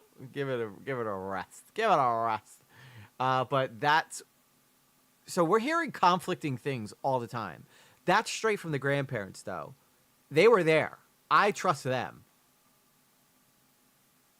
So make sure you guys are paying attention to this. The next morning, an announcement over the ship's broadcast system changed everything. They called for a medical alert team to go to a stateroom. And when they said the number, I recognized the number immediately. The room steward that was going in to clean the room is the one that found her. So the room steward who went to go clean the room is the one that found her, not anybody else from the party. That's why I don't think that kid was expecting her. I think he was going to try to pick her up as like all that stuff and make it look like he's carrying out garbage. And then he was going to I think he was going to plan on throwing her overboard. She was found concealed under the bed. I was told that she pulled back the mattress and found Anna. What did the FBI say was the official cause of death? The FBI contacted my son and family and told us the cause of death was asphyxiation. Anna's grandmother said one possibility they're considering, whether it was caused by a so-called bar hold, an arm across the neck. You take the elbow like this. They said when they took her body to the medical... Why? Either nobody knows anything about MMA. Okay. Let's go see what a bar hold looks like. Not an arm bar.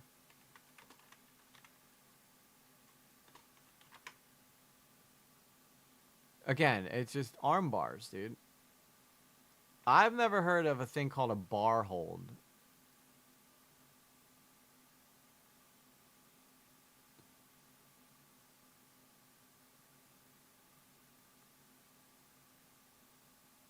Yeah, I only see rear naked choke. Maybe they just don't know. Maybe they just don't know what it's called. Maybe it's got different names for police jargon or something. Medical examiner's office, it was in perfect condition. Kepner telling ABC News they were told their granddaughter's body showed no signs of sexual assault or drugs or alcohol in her system. In an unrelated custody dispute. So there again, maybe the court TV thing was out of like order or something, but they got so much different things wrong in that video that we just watched, that we just heard directly from the grandparents that they didn't find any alcohol, they didn't find any drugs in her system.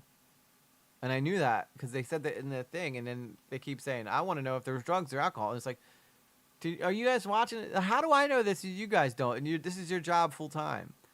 Honestly, EG, I don't think a single person in these videos have any clue what they're talking about regarding arm bars. Yeah, I think you're right. I think you're right, Zero. Anna's stepmother calling Anna's stepbrother, who is a minor, a suspect in Anna's death. Do you think he had anything to do with Anna's death? I mean, he was in a room with her. He was the only one seen coming and going. So I can't accuse him because I don't know what happened in that room. But the summation would be that he did something. Pretty obvious right there. If the grandparents are like, yeah, we think it was him. That's as close as you're gonna get to, yeah, it was him. And has he said anything to you about what happened? I heard him, in his own words, say he does not remember what happened. There you go. He does not remember what happened. That's convenient for him.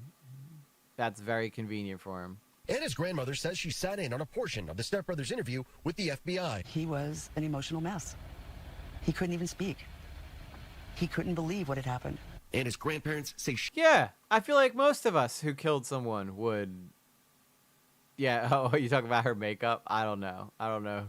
Maybe she's just, I don't know what to say about her makeup, but she's going through a lot, okay? She's going through a lot right now, Yusuf. Give her a break. She and her stepbrother were close. They were just like brother and sister. What else could you tell me? Okay, that's important. Okay, this is the part that I wanted to show you guys. So this is where I think it flies in the face of what that dude was saying. The guy that we saw earlier on. I'll slow it down because I've been watching on 1.25. But listen to what she says about them together, okay? Close. They were just like brother and sister. What else could you tell me about him? That he was a good student. His grandparents' interview with the FBI. He was an emotional mess. He couldn't even speak.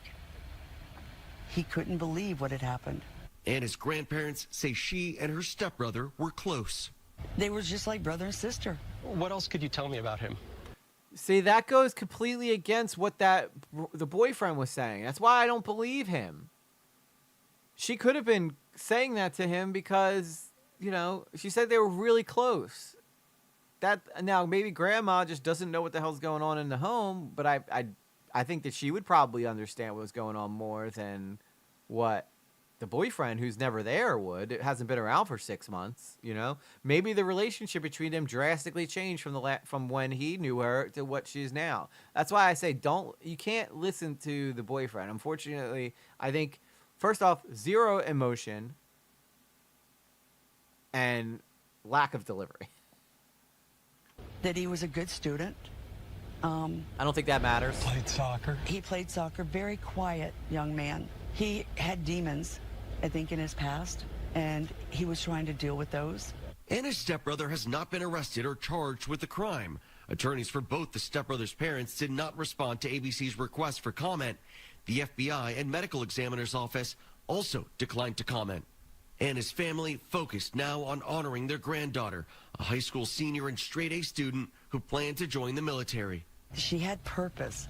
She wanted to do things. And this little tiny 110-pound girl, she was mighty, very mighty. We were looking forward to seeing her grow. What do you hope for now in this moment for your family? I hope that we can heal. Whatever happened.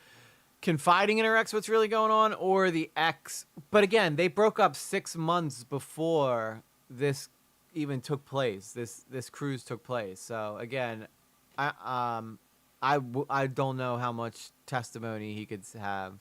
Honestly, I wonder how none of the family picked up on it, or if they did, why didn't they do anything? Because again, if I feel like if it was going on, anybody with 2 brain cells would realize that wasn't a good situation. And I feel like Anna herself would have said, I'm not sleeping in a room with that guy. He's going to hurt me, you know? So that's why I think there's so much more to this story right now. I think there's so much more. Nobody really has given us a clear-cut answer. Right now, though, I will be honest, I think I trust these two more than anybody else, considering they were on the cruise ship when it happened. Whereas everybody else we heard, nothing. And maybe she was dating that guy when they first blended the family, and she thought he was creepy at first, but then she kind of warmed up to him, you know? There's so many different possibilities that could have happened. In that room, the only person responsible is the person that was in the room with Anna. What does justice look like for your family? Whatever the law says, I'm not going to advocate for anything more or anything less. And that will be for the courts to decide. Well, unfortunately, you're right, Rajira. If they had any real evidence, he would be arrested. So I think right now they need to they're waiting to arrest him until they have something concrete they can go to court with. Basically, they present evidence to the DA, and then he says, I need more. I can't just, right now it is circumstantial. They can time him there. They can put him there in the room with her. Or can they not? I don't know. The EG thinks the grandparents did it. That would be a real wild turn of events, huh? If the grandparents killed him and we had a Chris Watts situation on our hands where they're doing interviews when they were the ones who killed him. But no, I do think the grandparents are probably the most reliable source right now, considering, one, they've showed that that Anna came down after she went up saying she didn't feel well, where every other news station right now is saying that she went up and then was not seen again until the next morning. That's clearly not the case. She said she didn't feel well at dinner. She went up to the cruise ship, got dressed up, came back down that night, and then went up, and I guess that's when she was killed. So you know, who I guess take your pick who you listening to here. For me, I'm personally choosing to listen to the grandparents who were actually there and knew Anna and were the last ones to see her alive, basically, other than the guy who killed her. So anyway, interesting. I'm gonna be following this story. I'm really invested in this story. I think it's absolutely bonkers and crazy, especially with the amount of just total misinformation that's coming out about this story. I don't think I've ever seen more misinformation come out about anything ever, any story ever. Usually you got to be pretty like tight-lipped on this stuff, but we've already heard so many conflicting reports about what happened on that cruise ship and who was involved and the relationship with each other.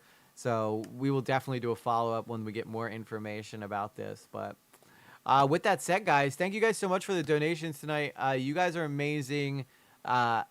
I don't know what else to say other than I need to go to bed because my eyes be hurting, and I'll see you guys tomorrow. All right, so be good, take care of one another, learn the difference between an arm bar and a rear naked choke, please, for the love of God and all that is holy. And I'll see you guys next time. Peace.